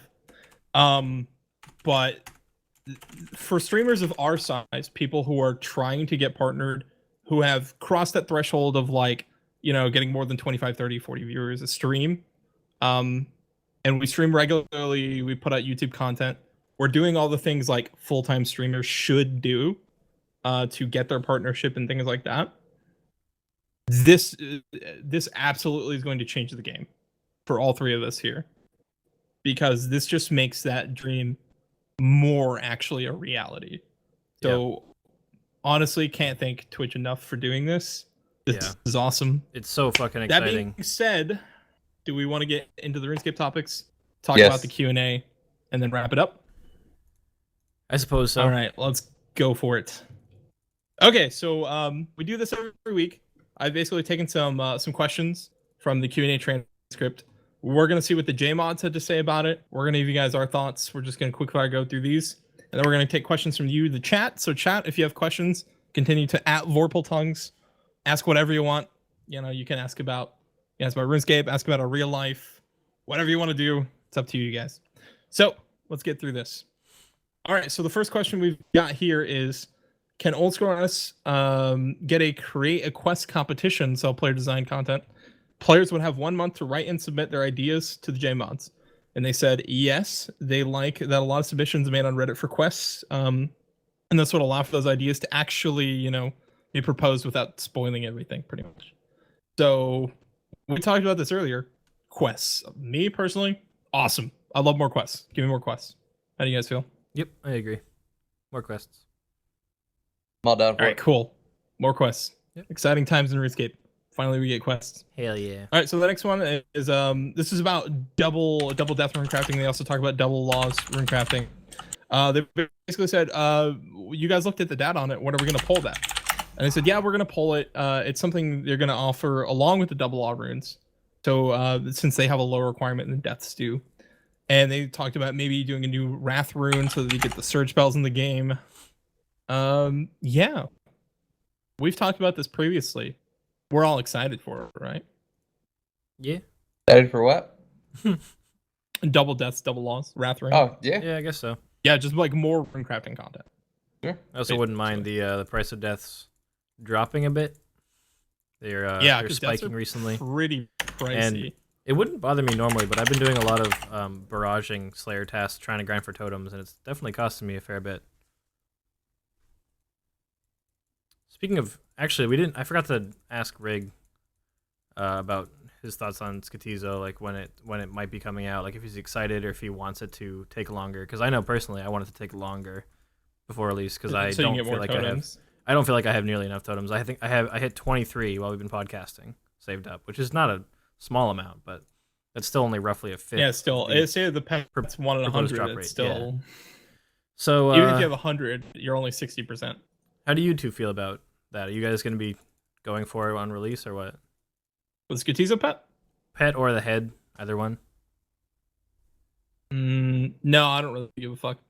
No. I am saving my totems that I'm getting at this because I haven't been doing Slayer lately. I've been doing more skilling, but I will of course just save my totems. Okay. I'm not going to use them until the update comes out.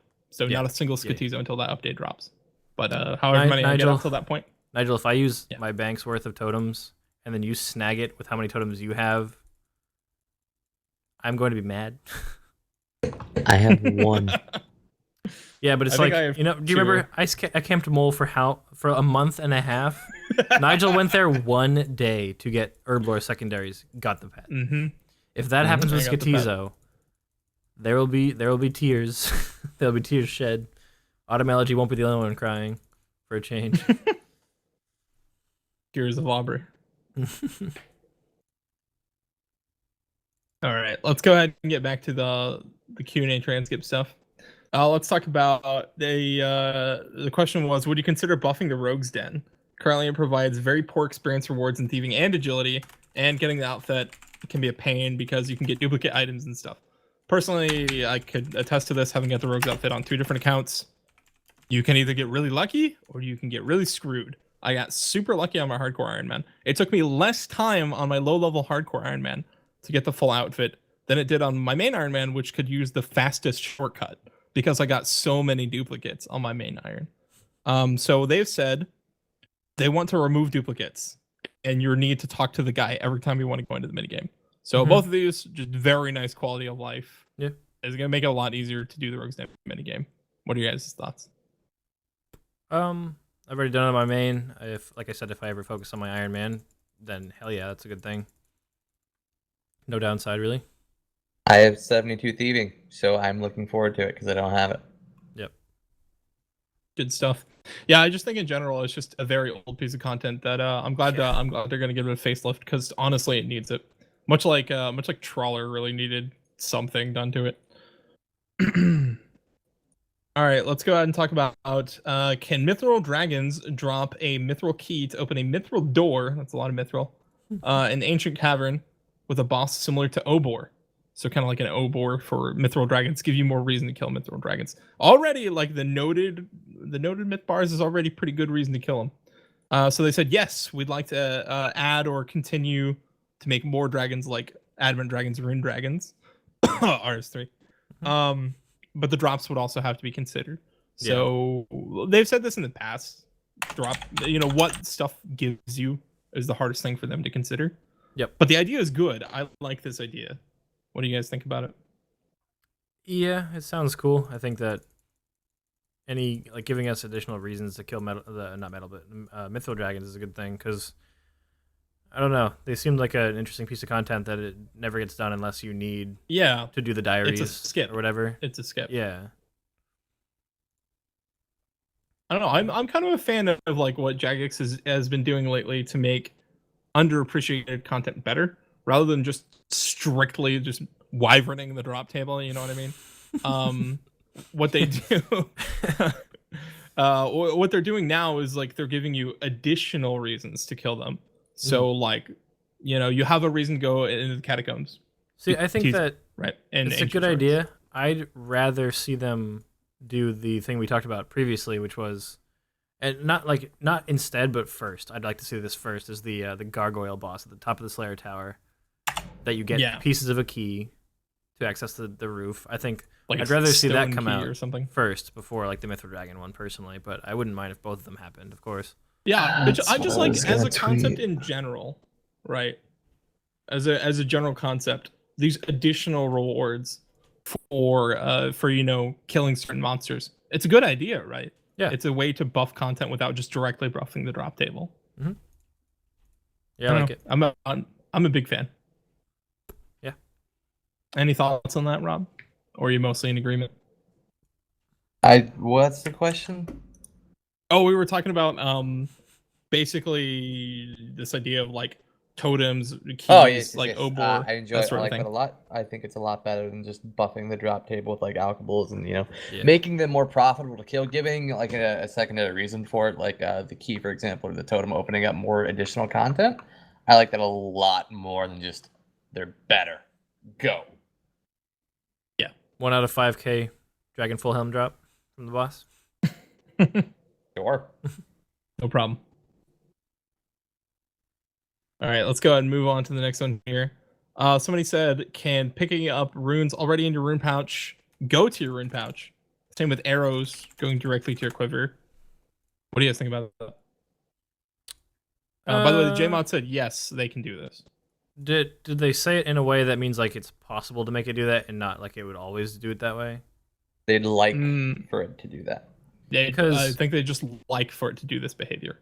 They would need to make it so that it checks what's in your rune pouch, because like some tasks you're using your rune pouch and it's full already, and you could get those kinds of runes go straight to it, but then if you're picking up other kinds of runes, you don't want it like trying to put them in your rune pouch. I thought it was on death. What? Was that not how No, it says picking up runes that are already in your rune pouch would go directly to your rune pouch. So say you've got death runes in your rune pouch, something drops death runes. You pick them up off the ground. Instead of going to your inventory and putting them in your rune pouch manually, they would just automatically go to your rune pouch. Yeah, that would be cool. Yeah, I mean, because it's kind of weird that you have to like juggle items around. It's just part of RuneScape. It's just one of those things that is RuneScape.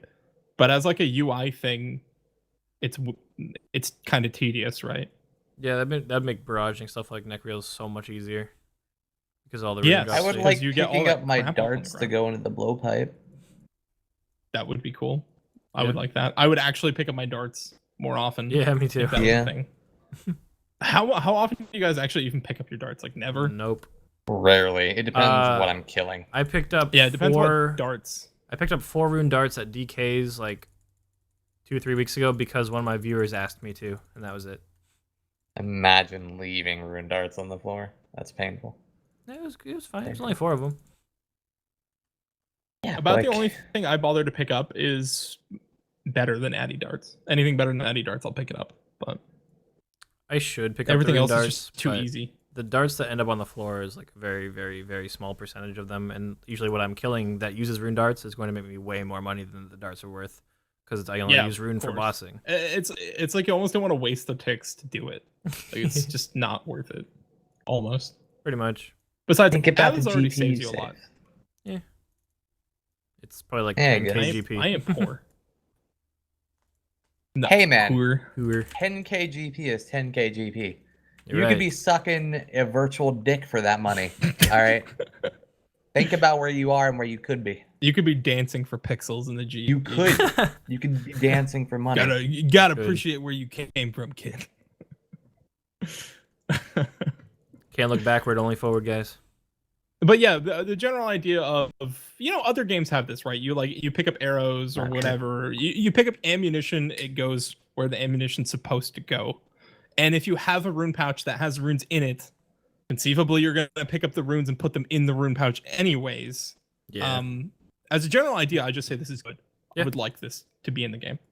Sure. Why not? Because RuneScape, that's why not. Okay, but it should, yeah. It We pulled devalues lots of- my inventory juggling. I don't want it. It devalues clicking. My clicking. I mean, we've pulled lots of stuff in the past that we thought was like, oh yeah, for sure, this is gonna pass. And then the players are like, no. Polling Like stuff all the is stuff they sometimes pulled about the polls, right? Well, yeah. We That's the all one thought, we like, love oh, to yeah, talk this is all about. common sense stuff, of sure. That's the one For that sure, look at this is Rob's all gonna face. pass. He's in pain. Just bringing it up.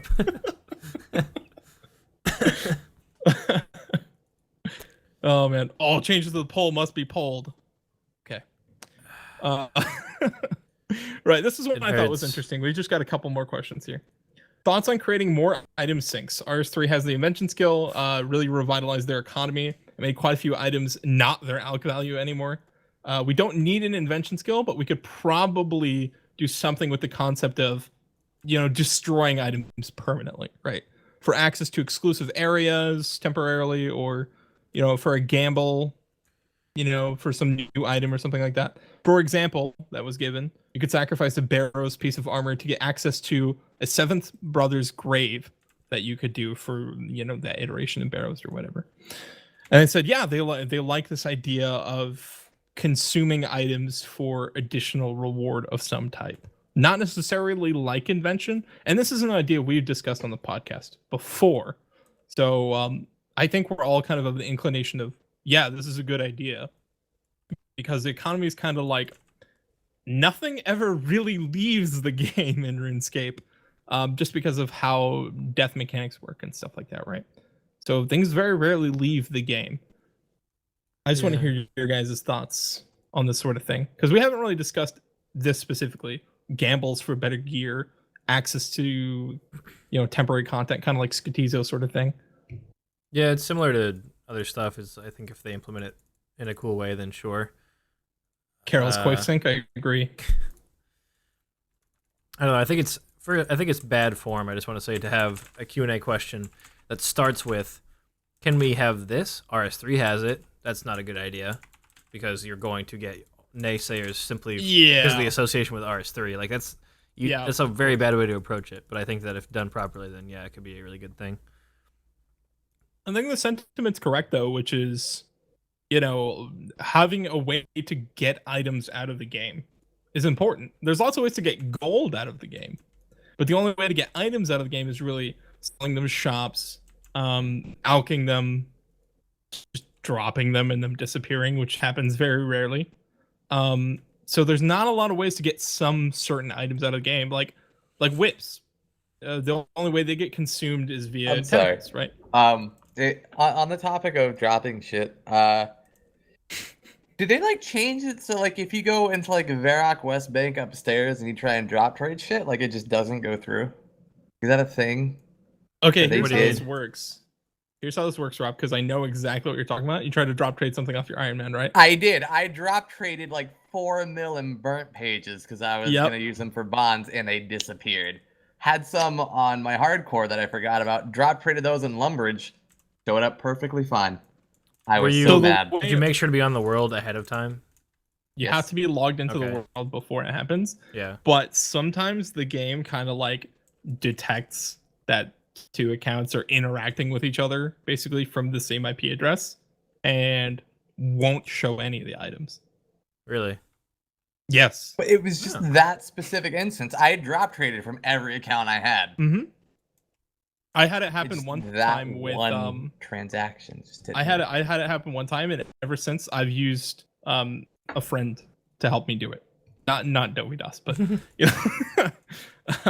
I used a trusted third party to help me drop trade items. I don't know why. So it much does it, work but it does. though. It is. Only if you don't have friends. Just hit up Shane. I have Shane's a good friends. guy. Well, it's not it's so much work. easier for me to hey, stop what the fuck you're doing. I need you to come XP waste and give me gold, basically. Somebody on your friends list will be XP wasting you're playing already. the game and you're doing shit, but stop that because I need you. somebody on your I- friends list will be XP wasting already anyway. That's why we said Shane. Shane's Yeah, I was gonna always say wasting. Shane likes to. Well, he likes to bounce between accounts and then be like, okay, now what was I doing again? Or like, what do I feel like doing? I have no idea. There's too many options. Apparently, I just triggered Cortana. Well, I you do realize activated that her. Shane is always my door partner for DKs because he's always available. Like he's usually between Shane's my between go-to things to for work on. anytime I need a bond for my Iron Man. I'm like, hey, Shane, come help me out, bro. Yeah. I mean, Tom's probably a good person to hit up too. But, back on topic here. Back on topic. We like the idea, right? The sacrificing items thing. Item sinks are Yeah, I great. guess so. Did you Yes, guys 100%. hear about the time when I started up a stream trying to go and do DKs and ended up having to have Shane door partner for me 4 times in a row?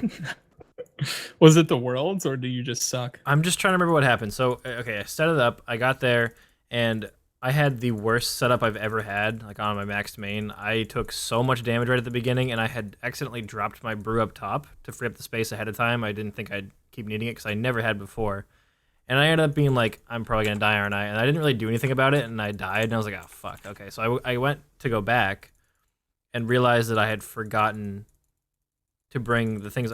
Basically, I went back to get my stuff. I didn't, prepare to do it that time, so I had to teleport out, went back a 3rd time, And then go again. realized that I had forgotten my brew, so I couldn't even set it up again because I didn't have anything to heal with, so I had to have Shane door partner for me 4 times. You should have given him a bond after that mess. If he wants He one, I'll give deserved him it. one. Oh man, what do you guys think about sacrificing dragon axes to access some sort of extra DK's content? Every No. time you sacrifice a dragon No. axe, you get something. You're like, "We I already would have a dragon rather axe take soon." one of each ring. Yeah, okay. One of each ring. Because if you go to DK's enough, you just got extra shit laying around. Yes. It's not really a problem once you're high enough level. I don't know. Yeah, I'm a fan of this concept because it gives us a way to get rid of items you necessarily maybe you wouldn't want to get rid of, And that's I don't good. think. I agree. It is good. However, I feel it would be very niche in its uses because it logically wouldn't make sense. And this is something Ash brought up on the Q&A when they talked about this. Is if you're gonna take 8,000 mithril plate bodies and sacrifice them to get into some secret woodcutting hole where there's a super magic tree, why do you need plate bodies? Where do they go? What are they doing with them? It doesn't make sense. Whereas with a skill like invention, you're breaking it down to its base components. No matter what the item is, see where it's going and it has its use and you know exactly what you're doing with it. Versus magic tree lady has a fetish for mithril plate bodies. Fucking go. I don't know. I see it more.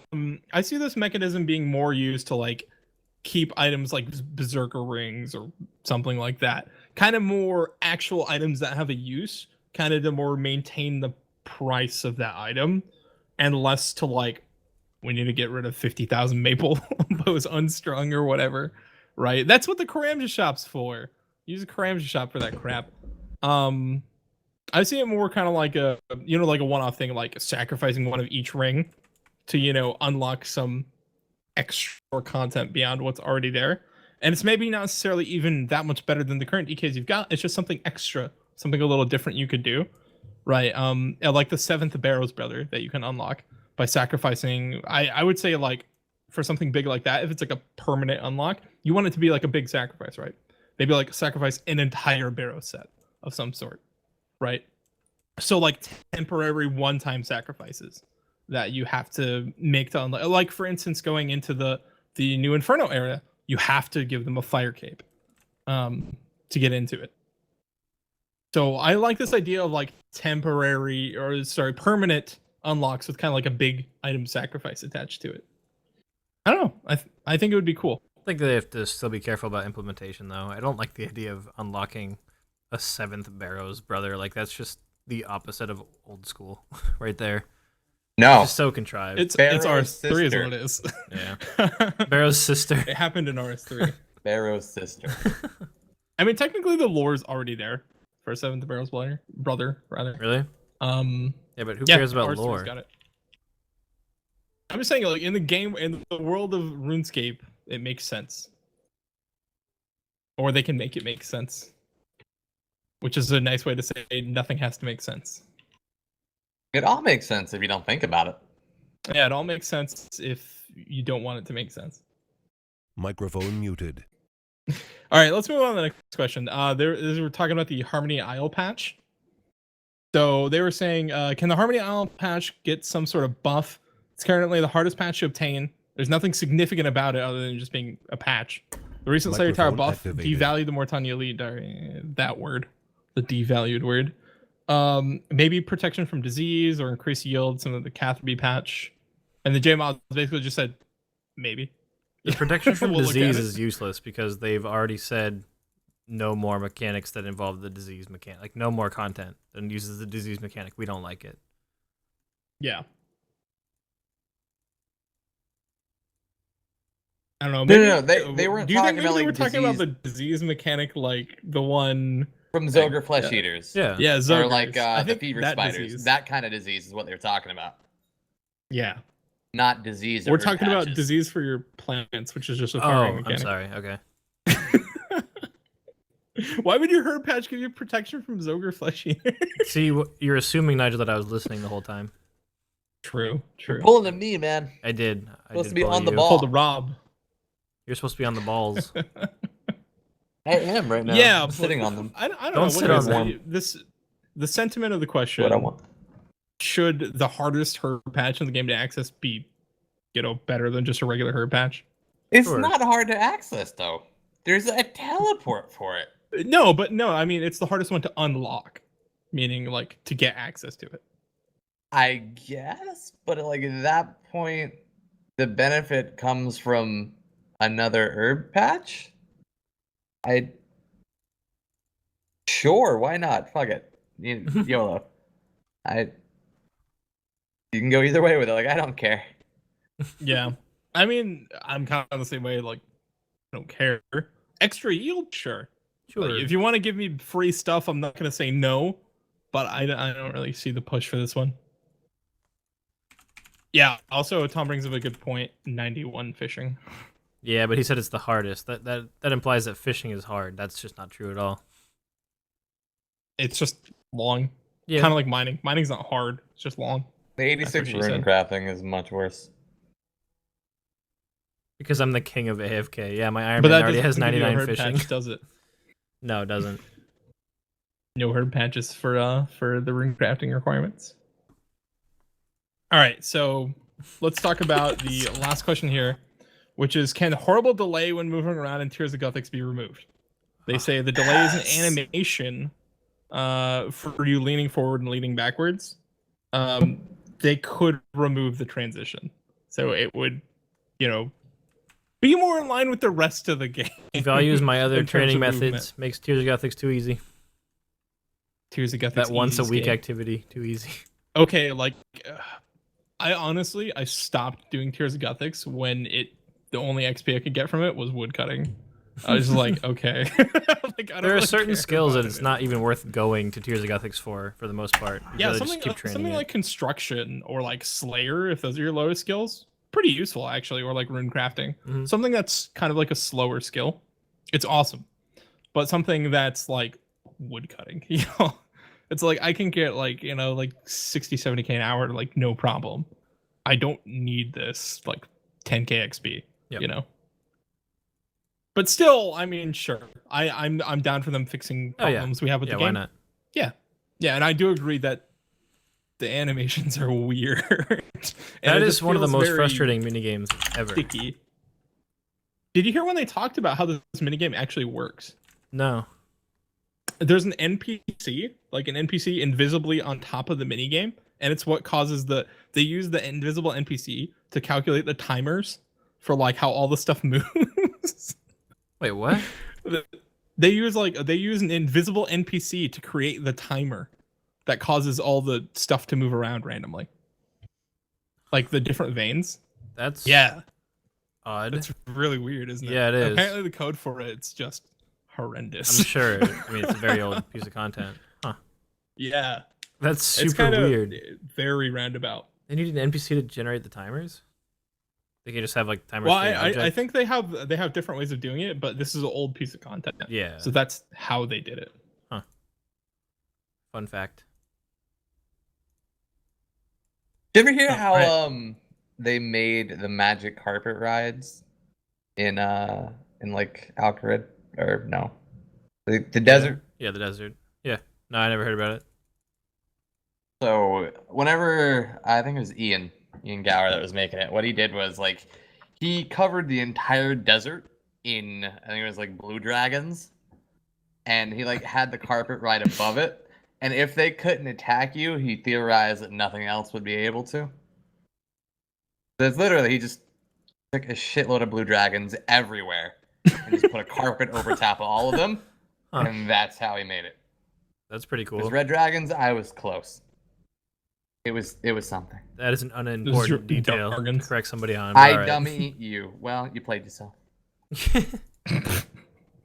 That is All right, yeah. cool. So that's all I've got for the Q&A stuff, guys. I have We got questions. questions from the chat. Oh yeah, we have a question. All right.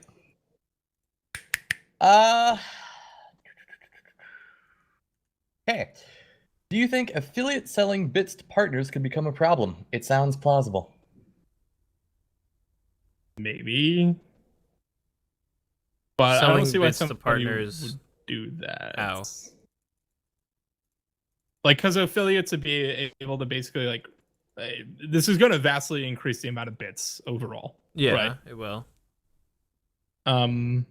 So maybe I guess you could have affiliates giving bits towards big partnered streamers for like maybe some sort of benefits like hosts and stuff like that. But I think anyone who engages in this sort of activity is going to be really looked down upon by Twitch and by their associated Yeah, and they could communities in already that be game. doing that between partners anyway. Yes. So I hope it's not going to be a thing, but my Yeah. intuition says, yeah, people are definitely going to do it. I'd imagine it wouldn't be a big issue. It'd be very Yeah, I hope limited it's not issue. a problem. Yeah, No, I don't see it being one personally, considering like you can just donate anyway. yeah, and they must Like, handle. it doesn't- They must have a contingency plan for that because bits are the only thing that's like the only feature that's even launching with the affiliate program. It's the core of it for the time being. They must know the risks and challenges associated with it. All right, next question. Let me jot this one down here, because that's actually a good one. What is the difference for a streamer between getting a normal sub and a Twitch Prime sub? For the streamer, there's no difference. No difference Yeah, at all. in terms of what the streamer sees, nothing. For them, it's the same. Yep, you get the same cut that your partner agreement refers to, whether that's half or more if you're a premium partner. And the only And difference it is still that counts as one sub. it still counts as one sub. You still get the same amount of revenue. It's only different for Amazon and the person using it. Yep. Yep. So all the benefit is for the consumer, not for the content provider. Yep. Next one. Does a hunter now become an only farming skill, or is it going to be plant the house, do your own method, for example, 3-tick red chens, and then farm the house after an hour, rinse and repeat? Yeah, I imagine for the players who are most efficient, it's going to involve both. And then maybe after a certain point, you're just going to farm it. I think it just depends on what you want out of the skill, but I can definitely it gives a big leeway in terms of flexibility with what you want to do. And I'm not sure on the exact timing of when you can check the house. I don't know if we went over that in detail. Is it like kind of similar to farming patches in terms of time, like an hour and a half, or like 2 have hours, no like kind idea. of time range? Yeah. Let me see if I can check the dev log here. We may have to double check it because I mean, to really answer that question, we need to know like the time frame, right, of how long it is between you checking it. Take a look here. For example, the highest bird teak can hold 10 birds, each taking about 5 minutes to capture. So that would So be, yeah, so like an hour. So you check it every hour, right? They're gonna be like birdhouse ticks, like farming ticks. Yeah, I would basically. assume there would be a tick for each bird. Could be something you would do. I don't know. It really depends on the XP rates because checking it every hour is, it's gonna take time out to do it because we don't know how close the teleport is to it. Whether it's efficient or not, really just depends on the XP. Yep. Mm-hmm. And I mean, if the rates are not a typo, which we're not sure if these rates are a typo or not, it says this gives approximately 4k XP per hour at level 34, level 34 hunting. If that number is not a typo and that's not supposed to be 40k, 40k, then this is like irrelevant, pretty much, except for low level hunter. Mm-hmm. So I think they the numbers are correct in that it's supposed to just be really awesome for low level hunter.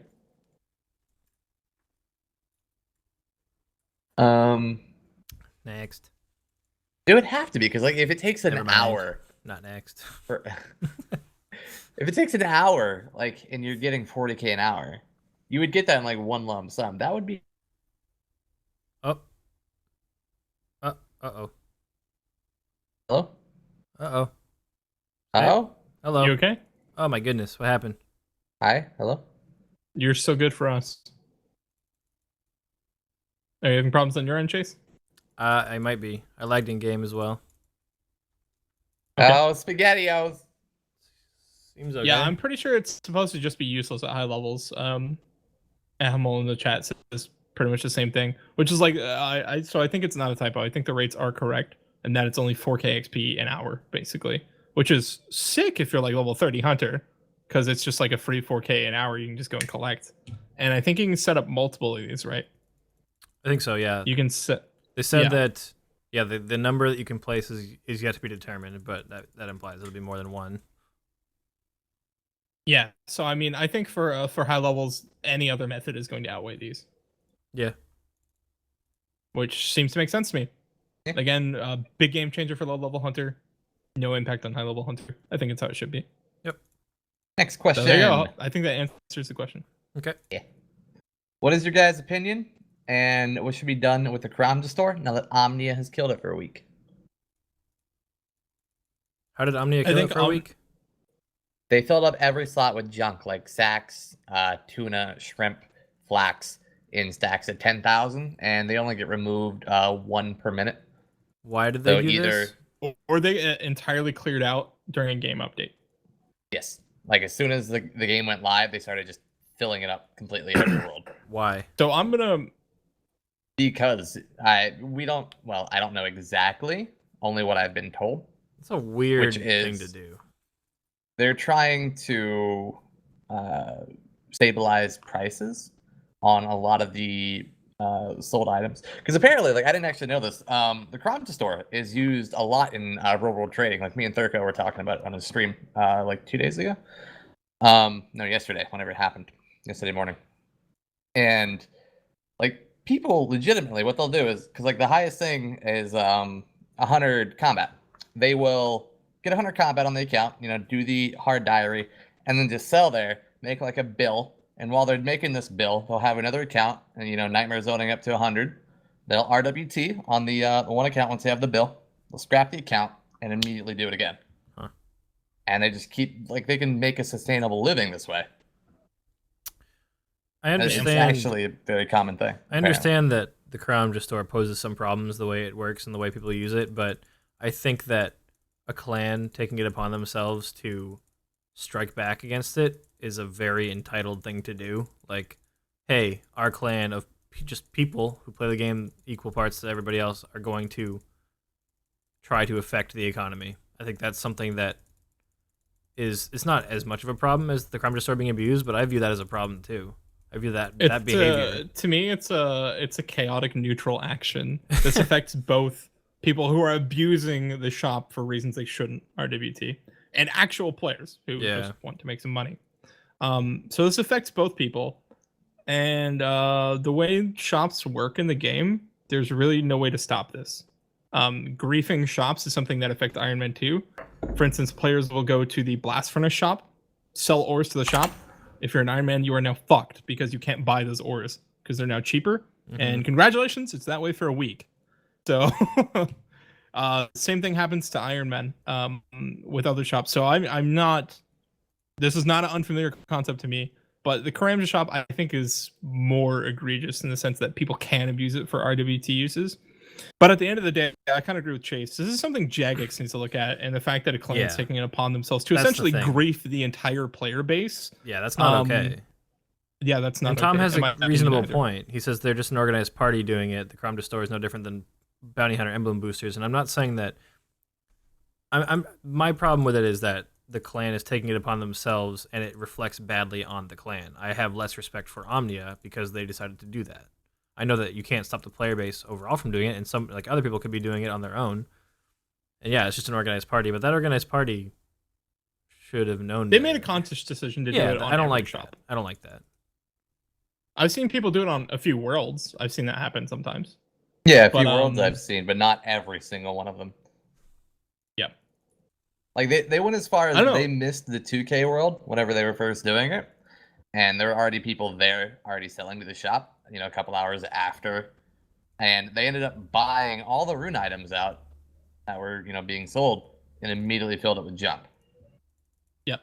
Just to fuck other people over. Lemonian says the clan basically wants to shed light on it. They definitely don't need to shed light on I it think in the that way. J-Mods were already aware it was an issue. And you can make it You know, aware to them it's just- without there's taking not action a good solution. yourself. There's not a good solution to it. Their solution was because before it had really low requirements and it was a lot more of a problem.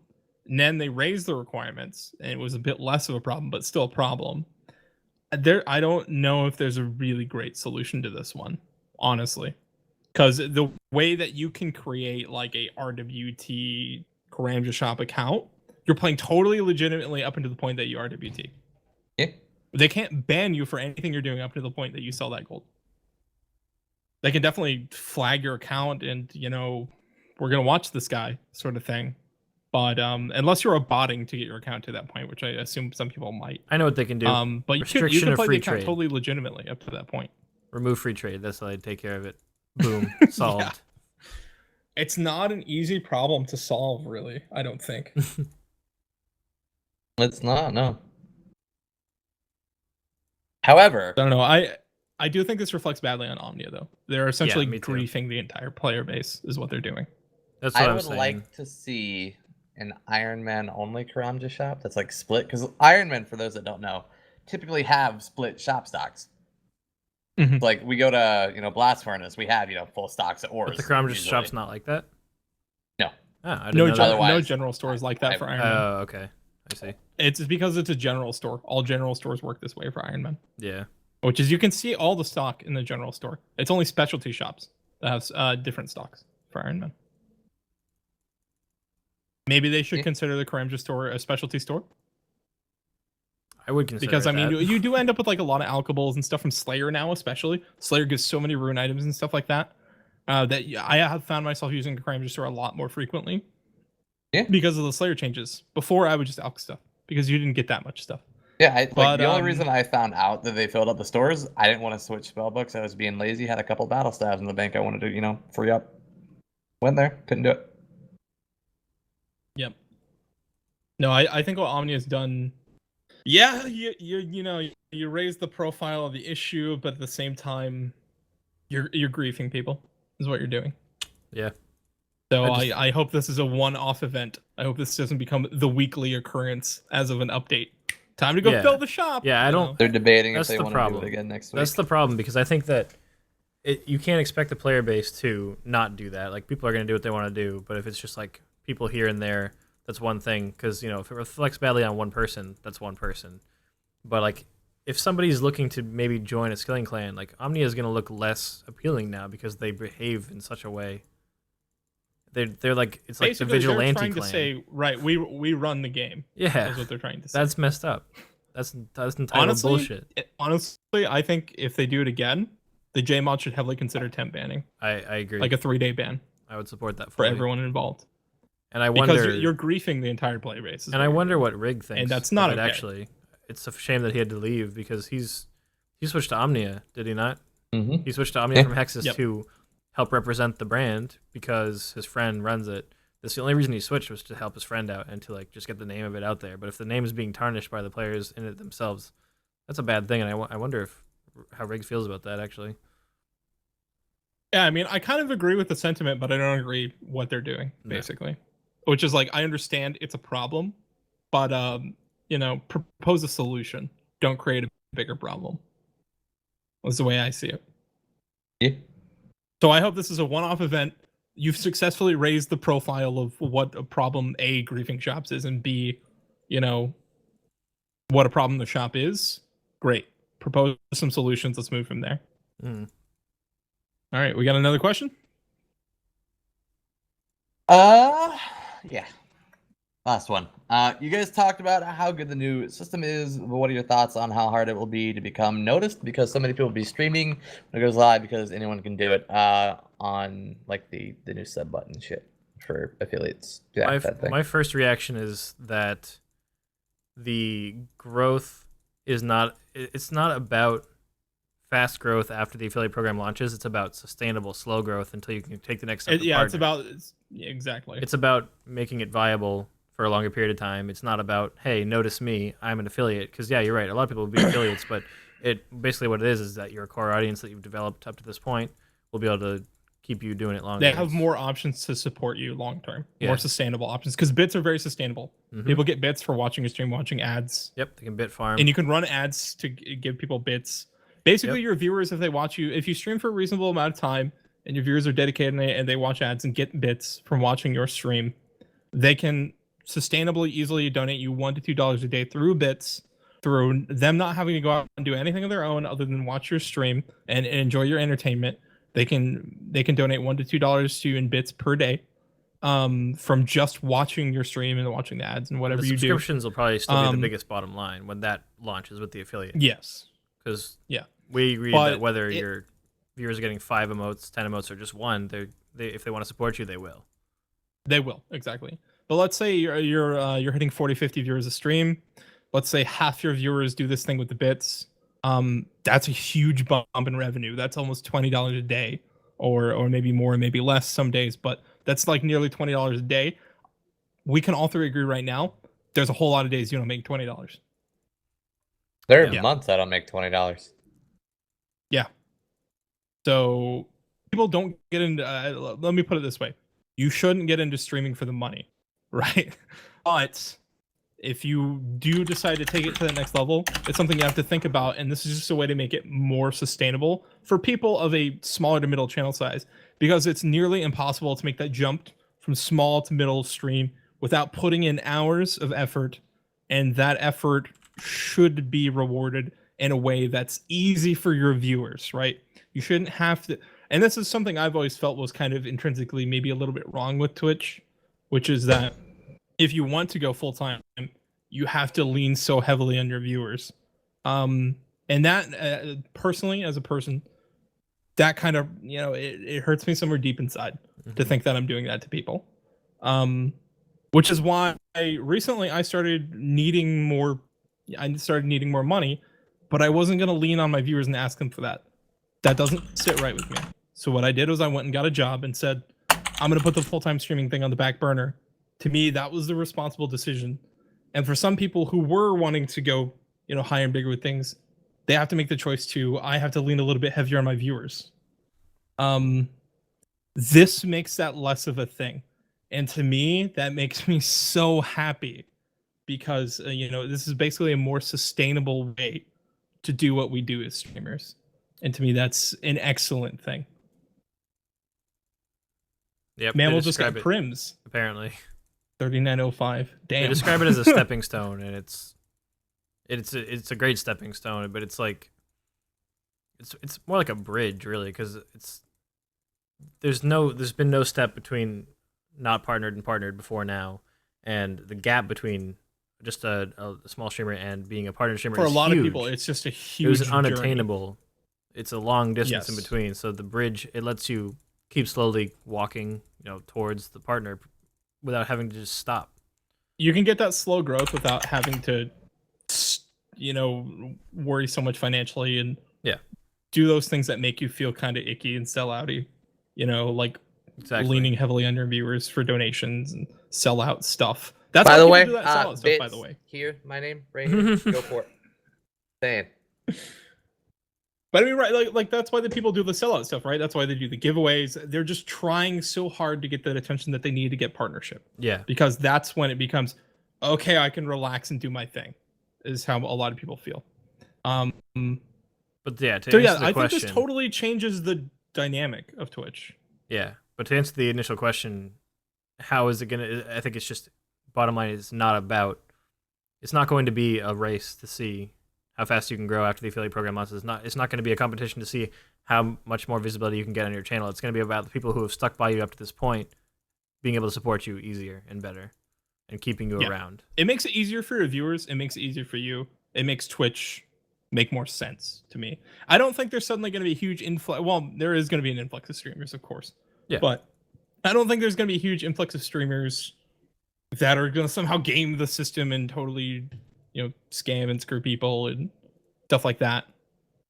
I think this is going to benefit people that were doing the right thing anyways, that were trying to do the right thing and get that slow growth towards a community, towards a truly big partnered stream that everyone kind of dreams about, right?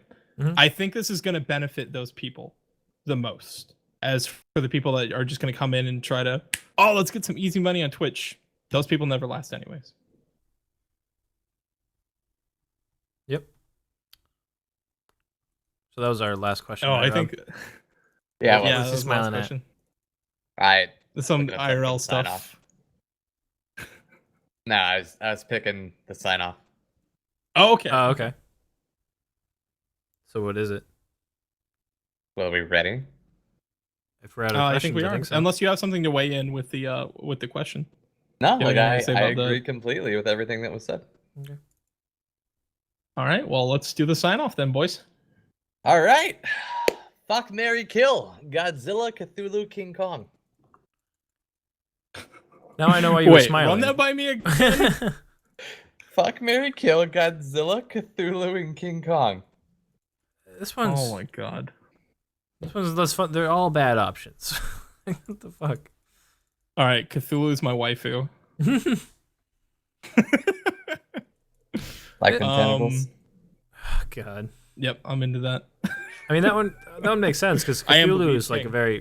isn't Cthulhu like the most powerful out of all those beings? Yeah, I think Cthulhu is easily the most powerful one. Yeah, so you want to But have maybe that as that's the an waifu. argument to kill Cthulhu.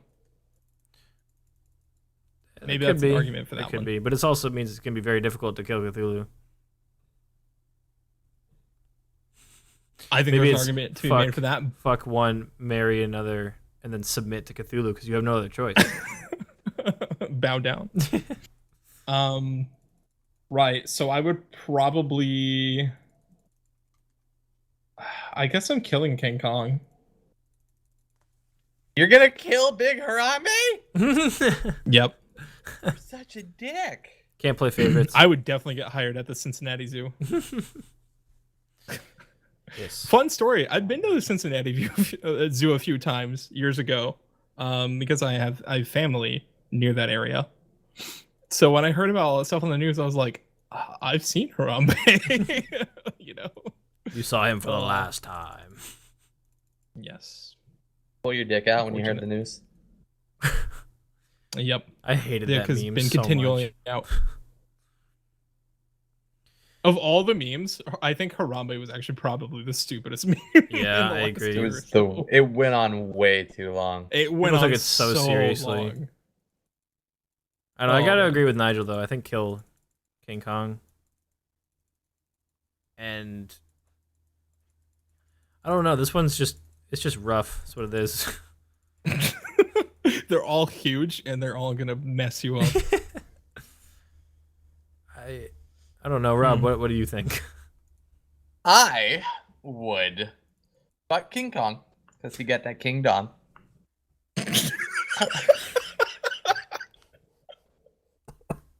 All right. I would kill Cthulhu because I ain't down for tentacles, homie. Okay. And I would marry Godzilla just so I'd take him to Japan. And well, it's Godzilla in Japan. Just imagine just like a horde Wait, of Godzilla's evil. somehow the more weeaboo choice than tentacles? I didn't even think about that. But like, he's gonna destroy it. So now I know why Rob was smiling. He was like, I have the perfect sign off because I have this rhyme for King Kong. You're not wrong. He's like, it's perfect. I got it locked and loaded. I'm prepared. Yeah. Oh man.